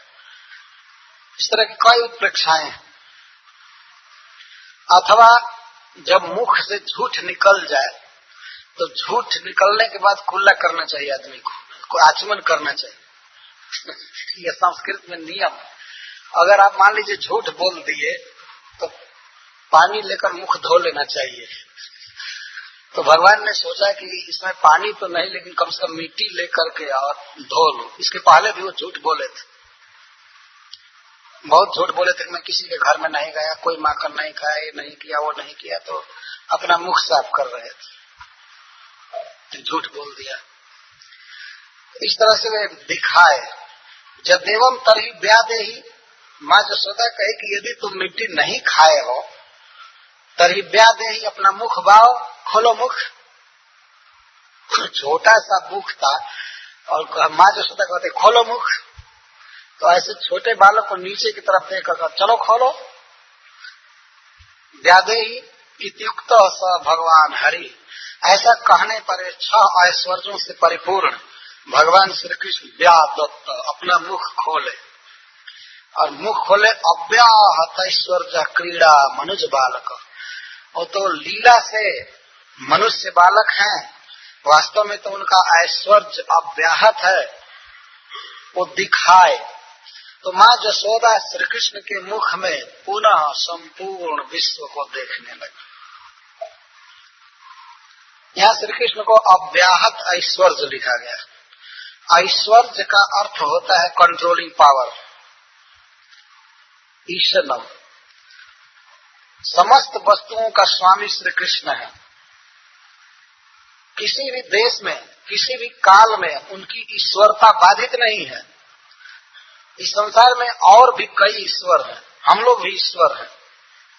ईश्वर का अर्थ होता है कंट्रोलर। हमारे पास भी थोड़ा धन है, हम भी कंट्रोल कर रहे हैं, अपने शरीर को कंट्रोल कर रहे हैं, अपने घर को कंट्रोल कर रहे हैं, लेकिन हमारा जो कंट्रोलिंग पावर है किसी देश में सीमित है। एक स्थान पर हम नियामक हैं कंट्रोलर हैं, दूसरे स्थान पर हम कुछ भी नहीं है ना। इसको देशांतर कहते हैं। एक स्थान पर हम मालिक हैं लेकिन दूसरे में नहीं है। आप एक घर के मालिक हैं नहीं, लेकिन न्यूयॉर्क में कई ऐसे घर हैं जहां आपका नाम भी लोग नहीं जानते। एक घर के मालिक। तो हमारा जो ऐश्वर्य है वो आहत है, देश द्वारा सीमित है, काल द्वारा सीमित। आज हम किसी वस्तु के या फर्म के या फैक्ट्री के मालिक हैं, कल हो सकता है नहीं रहेंगे। इसको काल द्वारा बाधित ऐश्वर्य कहते। कुछ वर्ष के लिए कोई मालिक रहते हैं, कुछ वर्ष के लिए राष्ट्रपति बनते हैं किसी देश के, लेकिन इसके बाद वो राष्ट्रपति नहीं रहेंगे। यह काल द्वारा बाधित ऐश्वर्य। हम सब जगह के मालिक नहीं हैं और सब समय मालिक नहीं है। लेकिन भगवान श्री कृष्ण ऐसे हैं कि वो सब कुछ के स्वामी हैं और सब काल में स्वामी हैं। वे अनादि काल से स्वामी हैं, अनंत काल तक स्वामी रहेंगे। ऐसा नहीं कुछ दिन वो भगवान रहे हैं, कुछ दिन मालिक रहे, इसके बाद नहीं रहेंगे। इस संसार में चाहे इंद्र हो, ब्रह्मा जी हो, कोई भी देवता हो, कुछ काल तक स्वामी रहते हैं, इसके बाद नहीं रहते, पद छीन लिया जाता है। और कुछ समय तक मालिक रहते हैं। आज भी हम लोग अपने घर का मालिक अपने को कहते हैं, लेकिन कितना दिन रहेंगे, कितना दिन घर का मालिक रहेंगे। और कितना दिन पहले थे, आप भी पहले बेबी थे, पहले बच्चा थे,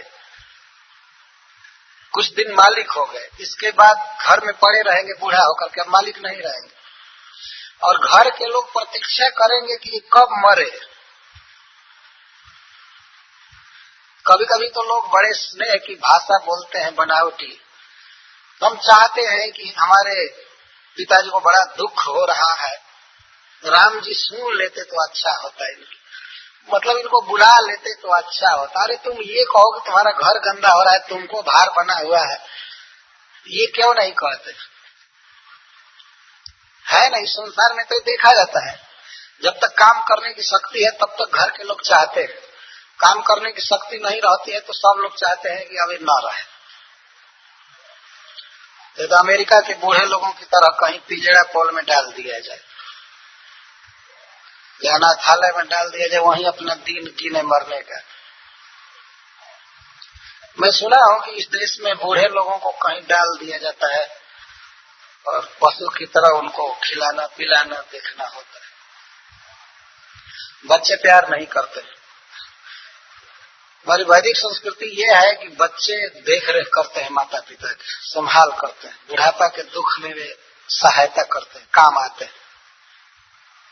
लेकिन इस संसार का ये नियम है वास्तव में, कुछ काल के बाद हम मालिक नहीं रहेंगे। आप घर बनाए हैं, घर के मालिक हैं, सब कुछ है, लेकिन शरीर छूट जाने पर जो भी घर में आता है वो कहता है कि इनको ले जाओ मरघट में, इनको हटाओ हटाओ हटाओ। एक भी आदमी नहीं कहता है कि यार ये घर के मालिक थे, यही घर बनाए हैं, इनको 2-4 दिन रहने दो। कोई नहीं, सभी यही कहते हैं ले चलो, किस लिए देर कर रहे हो, किस लिए देर कर रहे हो, वो ले जाते हैं। ये होना है। फिर भी जब तक हम लोग युवक रहते हैं, मालिक रहते हैं, तो कहते हम मालिक हैं, मालिक है। कितनी वस्तु के मालिक हैं आप, और कब तक मालिक रहेंगे। इसको आहत ऐश्वर्य कहते हैं। और भगवान श्री कृष्ण का जो ऐश्वर्य है, उनकी जो मालिकियत है, तो वो काल द्वारा बाधित नहीं है। वो सतयुग में भी वही मालिक थे, कलयुग में भी वही मालिक, अनादि काल से वही मालिक और रहेंगे। ईश्वर परम कृष्ण सच्चिदानंद विग्रह अनादिरादिर गोविंद सर्व कारण कारण। हम लोग तो इस जगत में जन्म लेते हैं तो कुछ दिन के बाद इसका मालिक, ये मालिक, वो मालिक, फिर मर गए, ये दूसरे मालिक हो गए, दूसरे ईश्वर होते रहते हैं। तो श्री कृष्ण के भीतर ही सब कुछ है, सारा जगत। तो माँ यशोदा ने देखा, दूसरे ईश्वर होते रहते हैं। तो श्री कृष्ण के भीतर ही सब कुछ है, सारा जगत। तो माँ यशोदा ने देखा, सा तत्र ददृशे विश्वम जगत स्थास्नु चखम दिशः। माँ यशोदा ने कृष्ण के मुख में देखा इदम विश्वम, इस संपूर्ण विश्व को। 2 प्रकार का विश्व है, एक स्थास्नु और एक जगत। जगत का अर्थ होता है चलने वाला, चर कहते हैं उसको। और स्थास्नु का अर्थ है स्थावर, अचर। चर और अचर इस संपूर्ण विश्व को देख। हम लोग चर हैं, कहाँ चलते हैं? थलचर है, थल में चलते हैं, यह थलचर है। और कुछ प्राणी जलचर हैं। चर में 3 प्रकार के प्राणी हैं, जलचर, थलचर, नभचर। अपने अपने स्थान पर हम लोग सुखी रहते हैं। जल में चलने वाले मत्स्य आदि, और नभ में चलने वाले पक्षी आदि, और थल पर चलने वाले मनुष्य आदि, इस प्रकार के प्राणी। और कुछ अचर हैं जो चलते नहीं हैं, जैसे वृक्ष, पर्वत, नदी, ये भी जीव हैं, चलते नहीं हैं, एक जगह रहते हैं, वृक्ष और पर्वत आदि खासकर। तो संपूर्ण विश्व को मां यशोदा ने कृष्ण के मुख में देख। आज हमारा चर में जन्म हुआ है, हो सकता है कि अगले जन्म में हम बिल्कुल अचर हो जाएंगे। और प्रभुपाद जी कहते हैं कि जो लोग शरीर को नहीं ढकते हैं अच्छा से, वे सब वृक्ष होंगे। वृक्षों को एक भी अंडरवियर नहीं पहनाया जाता है, या पशु हो जाएंगे, कोई शरीर ढकने की जरूरत ही नहीं हो। प्रभुपाद जी ने ऐसा लिखा, और शास्त्र भी कहता है।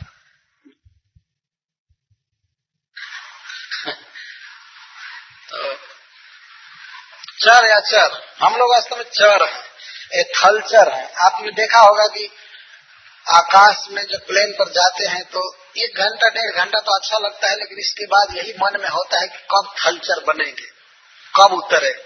हमारे लिए नॉर्मल भूमि है, हम यहाँ के हैं, हमारे लिए आकाश जो है वो परदेश है।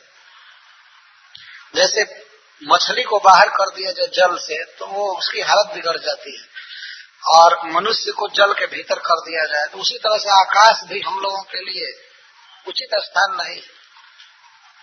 हम लोगों को थल पर रहना चाहिए। भगवान भी यहाँ रेंगते हैं ब्रज कर्द में भूमि पर, हम थलचर है। सारे विश्व को मां यशोदा ने कृष्ण के मुख में देखा, अंतरिक्ष देखा, समस्त दिशाओं को देखा, साद्री द्विपाधि भूगोलम, संपूर्ण भूगोल को, भूमंडल को देखा, पर्वतों के साथ, द्वीपों के साथ, समुद्रों के साथ, सवायाग्निंदु तारकों, वायु देखा, और इंदु, चंद्रमा, सूर्य, तारा, ज्योतिष चक्रम, संपूर्ण ज्योतिर्मंडल, जलम, तेज, जल, आग, नभस्वान, हवा और वियत, आकाश, ये 5 महाभूत के लिए कहा जा रहा है। सबको मां यशोदा ने कृष्ण के मुख में देखा। 5 महाभूत, संस्कृत में महा का अर्थ होता है बड़ा, स्टॉक, और भूत माने वस्तु। 5 वस्तु को भगवान ने बहुत ज्यादा स्टॉक में बनाया है इस संसार में, और इन्हीं से सब कुछ बनता रहता है। आकाश बहुत बड़ा है, यह 5 महाभूत में से एक भूत है, बहुत भारी स्टॉक है आकाश का। और जल, हवा, अग्नि और पृथ्वी, इनमें से थोड़ा थोड़ा मिला करके हमारा शरीर बना है। कोई भी वस्तु बनती है तो इस स्टॉक से थोड़ा थोड़ा काट करके बनी है, और फिर भी ज्यों के त्यों है ये, इसलिए इनको महाभूत कहते हैं। महास्टॉक, महान पुंज किसी वस्तु का। अब कितना भी शरीर बनेगा, लेकिन हवा कम होने वाली नहीं है, जल कम होने वाला नहीं है, आकाश घटने वाला नहीं है, आग कम होने वाली नहीं है। ये महाभूत है। जो बनाया है वो सबका भूत भविष्य जानकर बनाया है कि कितनी हवा की जरूरत है, पानी की जरूरत है, सब कुछ भगवान देखते हैं। आजकल लोग सोचते हैं कि मनुष्य ज्यादा बढ़ जाएंगे तो यह खाने को घट जाएगा, ये हो जाएगा, वो हो जाएगा, इसलिए दूसरे लोग न आवे, हम लोग काफी हो गए। लेकिन भगवान इतना सामान बनाए हैं कि बहुत लोग यहाँ अट सकते हैं। इस अमेरिका की भूमि में तो इससे कई गुना ज्यादा जनसंख्या अट जाएगी। इतनी बेकार जमीन पड़ी हुई है यहाँ पर, कोई उत्पादन नहीं, कुछ नहीं, आराम से दूसरे लोगों से मंगा करके खाओ पियो, बस। बहुत जमीन यहाँ बेकार पड़ी हुई है। तो भगवान की सृष्टि में कोई कमी नहीं है, लेकिन हम लोग कुछ जमीन छेक लेते हैं, हमारा है वो तुम्हारा है, तुम उसमें धक्का खाओ या मत आओ। ये होता है। इसको पंच महाभूत कहते हैं। माँ यशोदा ने कृष्ण के शरीर में सब कुछ देखा। ये सारा धन कृष्ण का है वास्तव में, सब कुछ, चाहे वो भारत हो, अमेरिका हो, ऑस्ट्रेलिया हो, कोई हो, जमीन एक एक इंच कृष्ण की है, भगवान का है, और उनके मुख के भीतर है, उनके भीतर ये सब कुछ है। हमें पता नहीं है इस बात का। वे गीता में कहते हैं कि भूमि रापो नलो वायु खम मनो बुद्धिरेव च अहंकार इतियम में भिन्ना प्रकृति रष्टदा। जो भी भूमि है, जल है, आग है, आकाश है, सब कुछ मेरा है, मेरी प्रकृति। तो माँ यशोदा ने देखा कृष्ण के मुख में। इसके साथ ही साथ समस्त देवताओं को देखा जो इंद्रियों पर रहते हैं, और शब्द रूप रस गंध इन मात्राओं को देखा, इंद्रियों को देखा, मन को देखा, और तीनों गुणों को भी देखा। सब कुछ कृष्ण के भीतर देखा। तो एतद विचित्रम सहजीव काल स्वभाव माया शैलिंग भेदम सुनो स्तनो वृक्ष विदारितास्ते ब्रजम सहात्मान अवाप शंका। माँ यशोदा ने देखा कि भिन्न भिन्न स्वभाव के लोग, भिन्न भिन्न भाषा के जीव, भिन्न भिन्न आकार वाले, भिन्न भिन्न रुचि वाले सभी जीव कृष्ण के मुख में है। और यहाँ तक कि एक छोटा कृष्ण भी कृष्ण के मुख में है, और एक यशोदा उसको डांट रही है। यह अभिमान देखा। एक अद्भुत बात देखा उसमें। विस्फारित नेत्रों से माँ यशोदा देख रही थी। क्या हो गया हमारे बच्चे के मुख में, देखने लगी। सहात्मानम, अपने पुत्र के साथ ही अपने को भी भीतर देख रही। तो सोचने लगी किम स्वप्न, ये तो क्या ये सपना है भाई, क्या मैं सपना देख रही हूँ? तो सपना, ये भी एक विचार आया कि हो सकता है कि मैं सपना देख रही हूँ। तो चारों तरफ दृष्टि दौड़ाई, देखी तो गोपियां घर का काम कर रही हैं, और सब गाय इधर उधर जा रही हैं, बच्चे हैं, पेड़ है। तो सोच नहीं स्वप्न नहीं है, स्वप्न नहीं है। पहले मन में विचार आया कि किम स्वप्न ये तद उतदेव माया, क्या ये सपना है?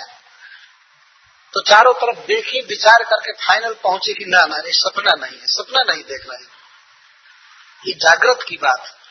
तब फिर कहते हैं किम देव माया, क्या यह भगवान हरि की माया है, यह भगवान विष्णु की माया है?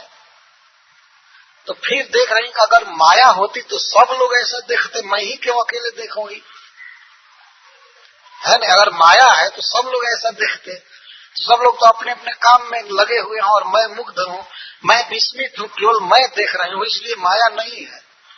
ये न सपना है न माया है। किंवा मतियो बत बुद्धि मोह, क्या मेरे बुद्धि का भ्रम है? क्या यह मेरे बुद्धि का भ्रम है? वास्तव में इस दृश्य है नहीं, मेरे बुद्धि में ऐसा दिख रहा है क्या?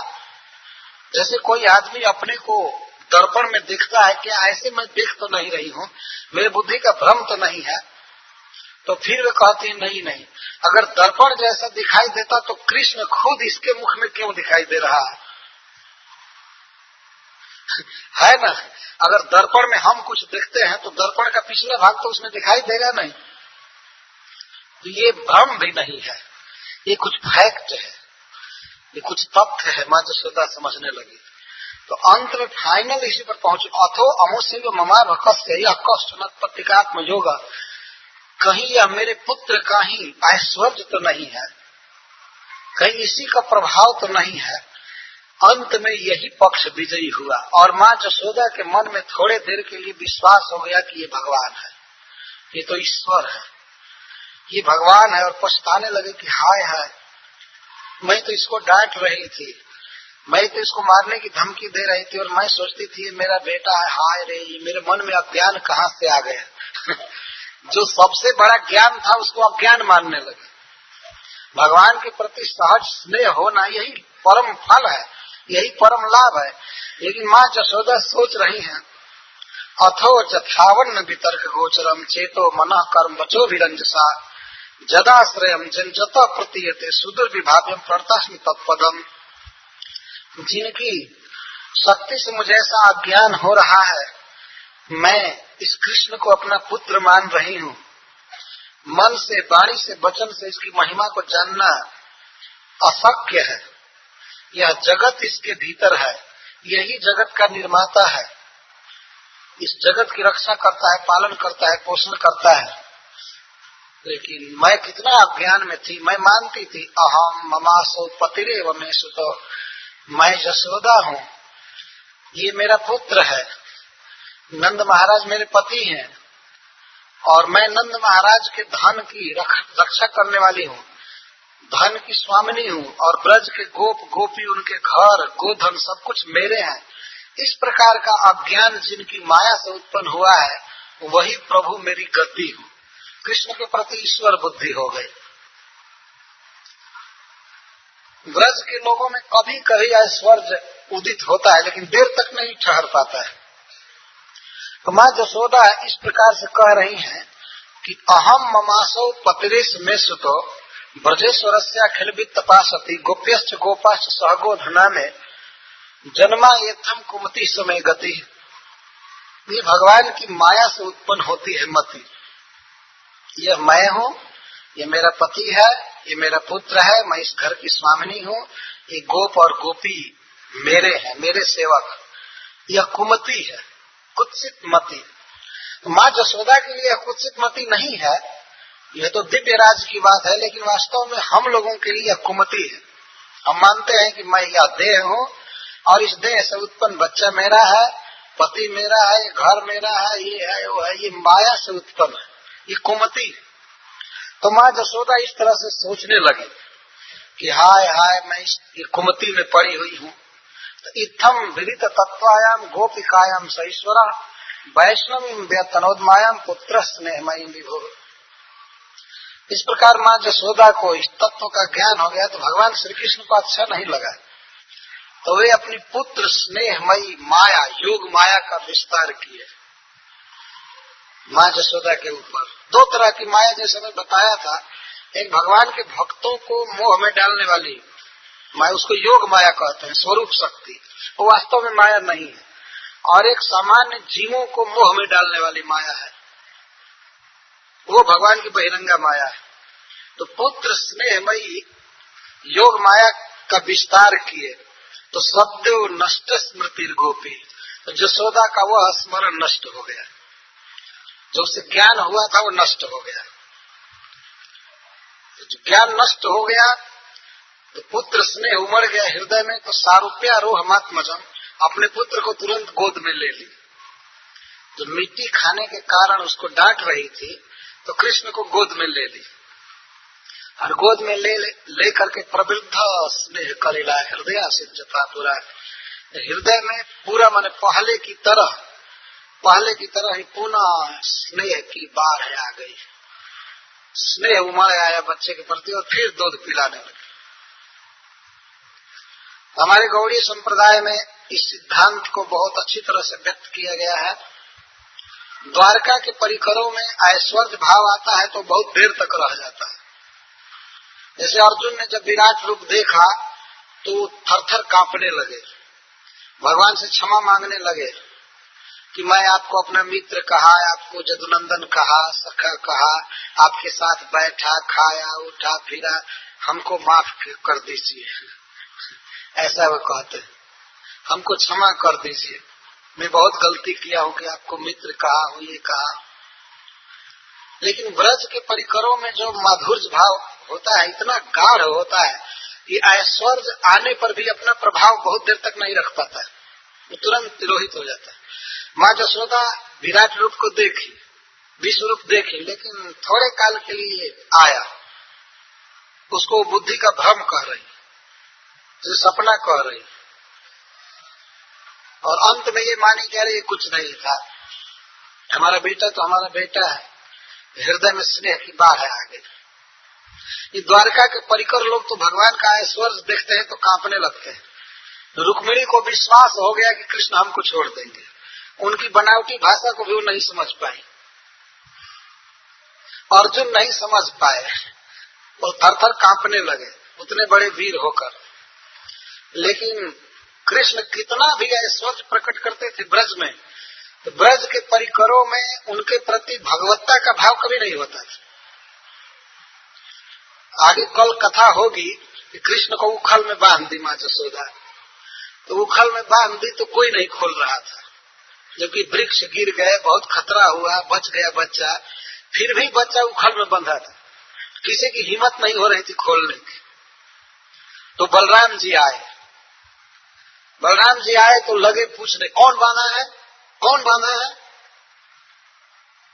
मैं अपनी फूंक से, अपने हुंकार से विश्व को जला दूंगा, जल्दी खोलो कृष्ण को।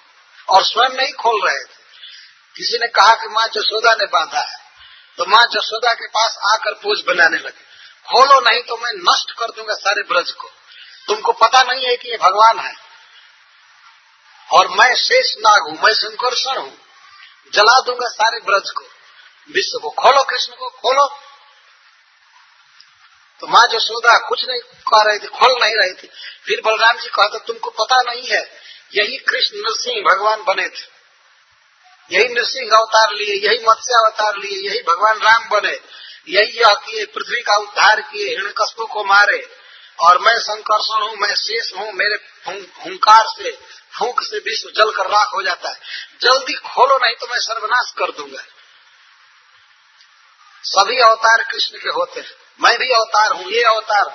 तो माँ जसोदा एक छड़ी उठाई, हाथ में छड़ी लेकर कही कि देखो, सारा अवतार पन निकाल दूंगी। दूसरे का घर नहीं अवतार लेने के लिए, सारे अवतार मेरे ही घर में होते हैं।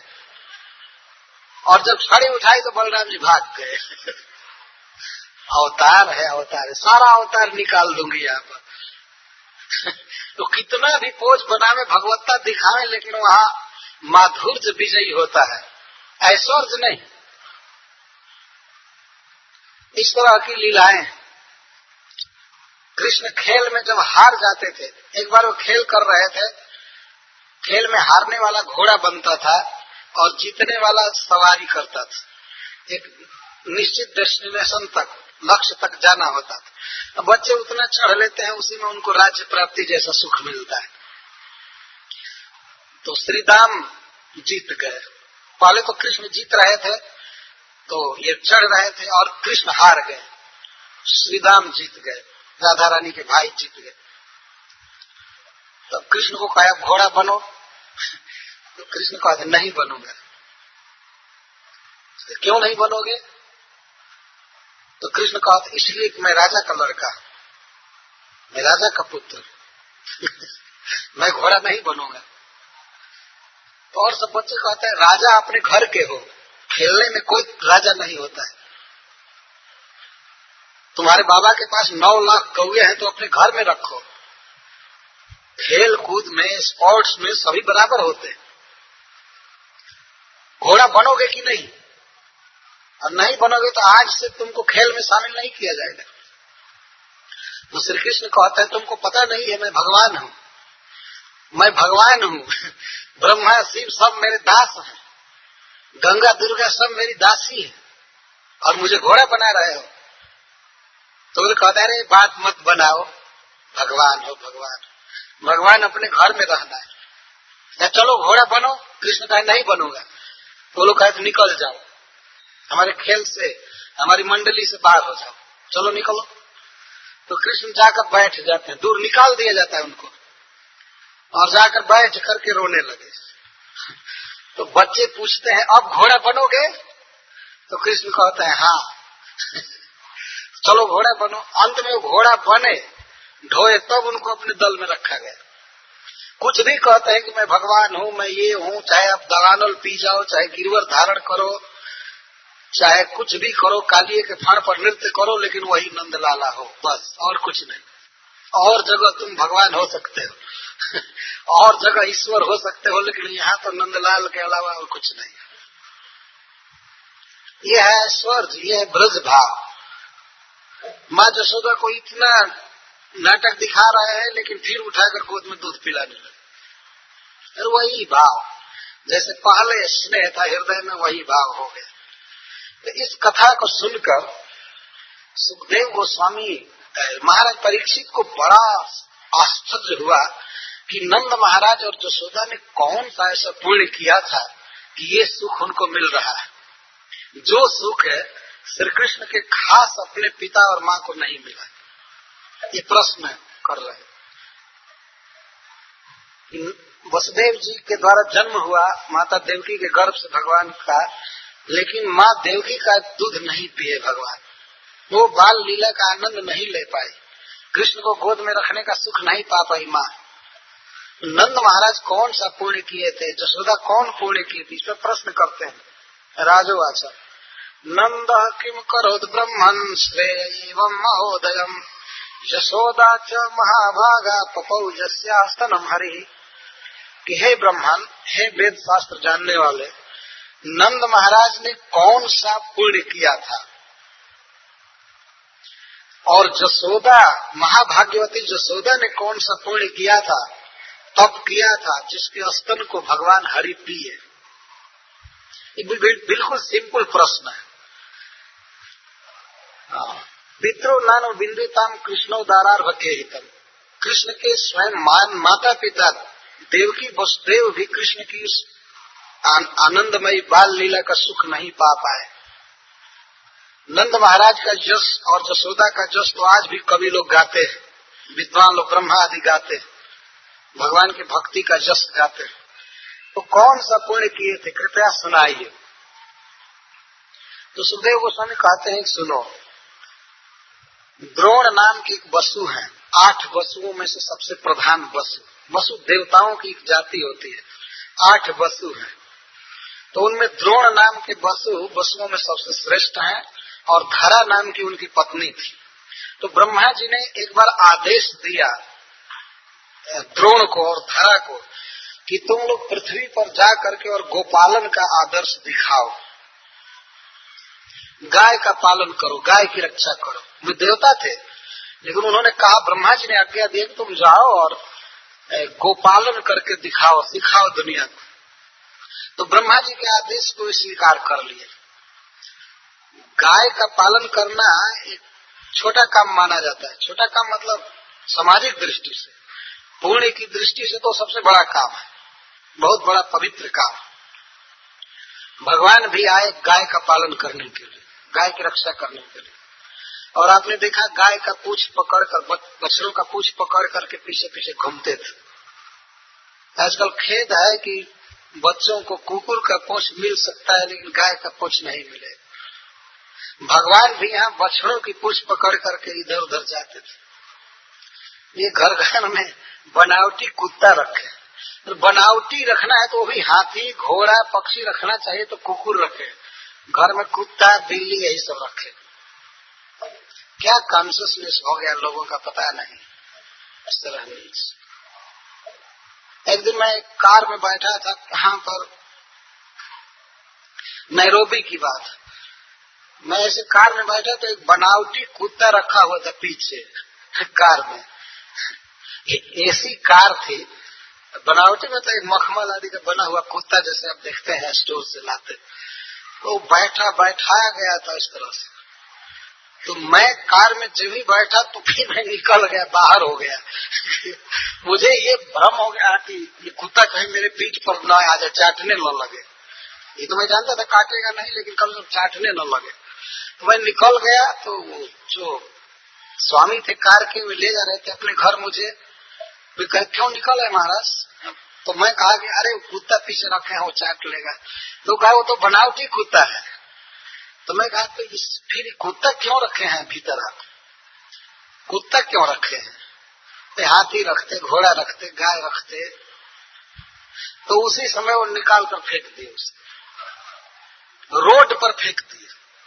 कोई ले जाए चाहे कुछ भी करे कुत्ता मर गया।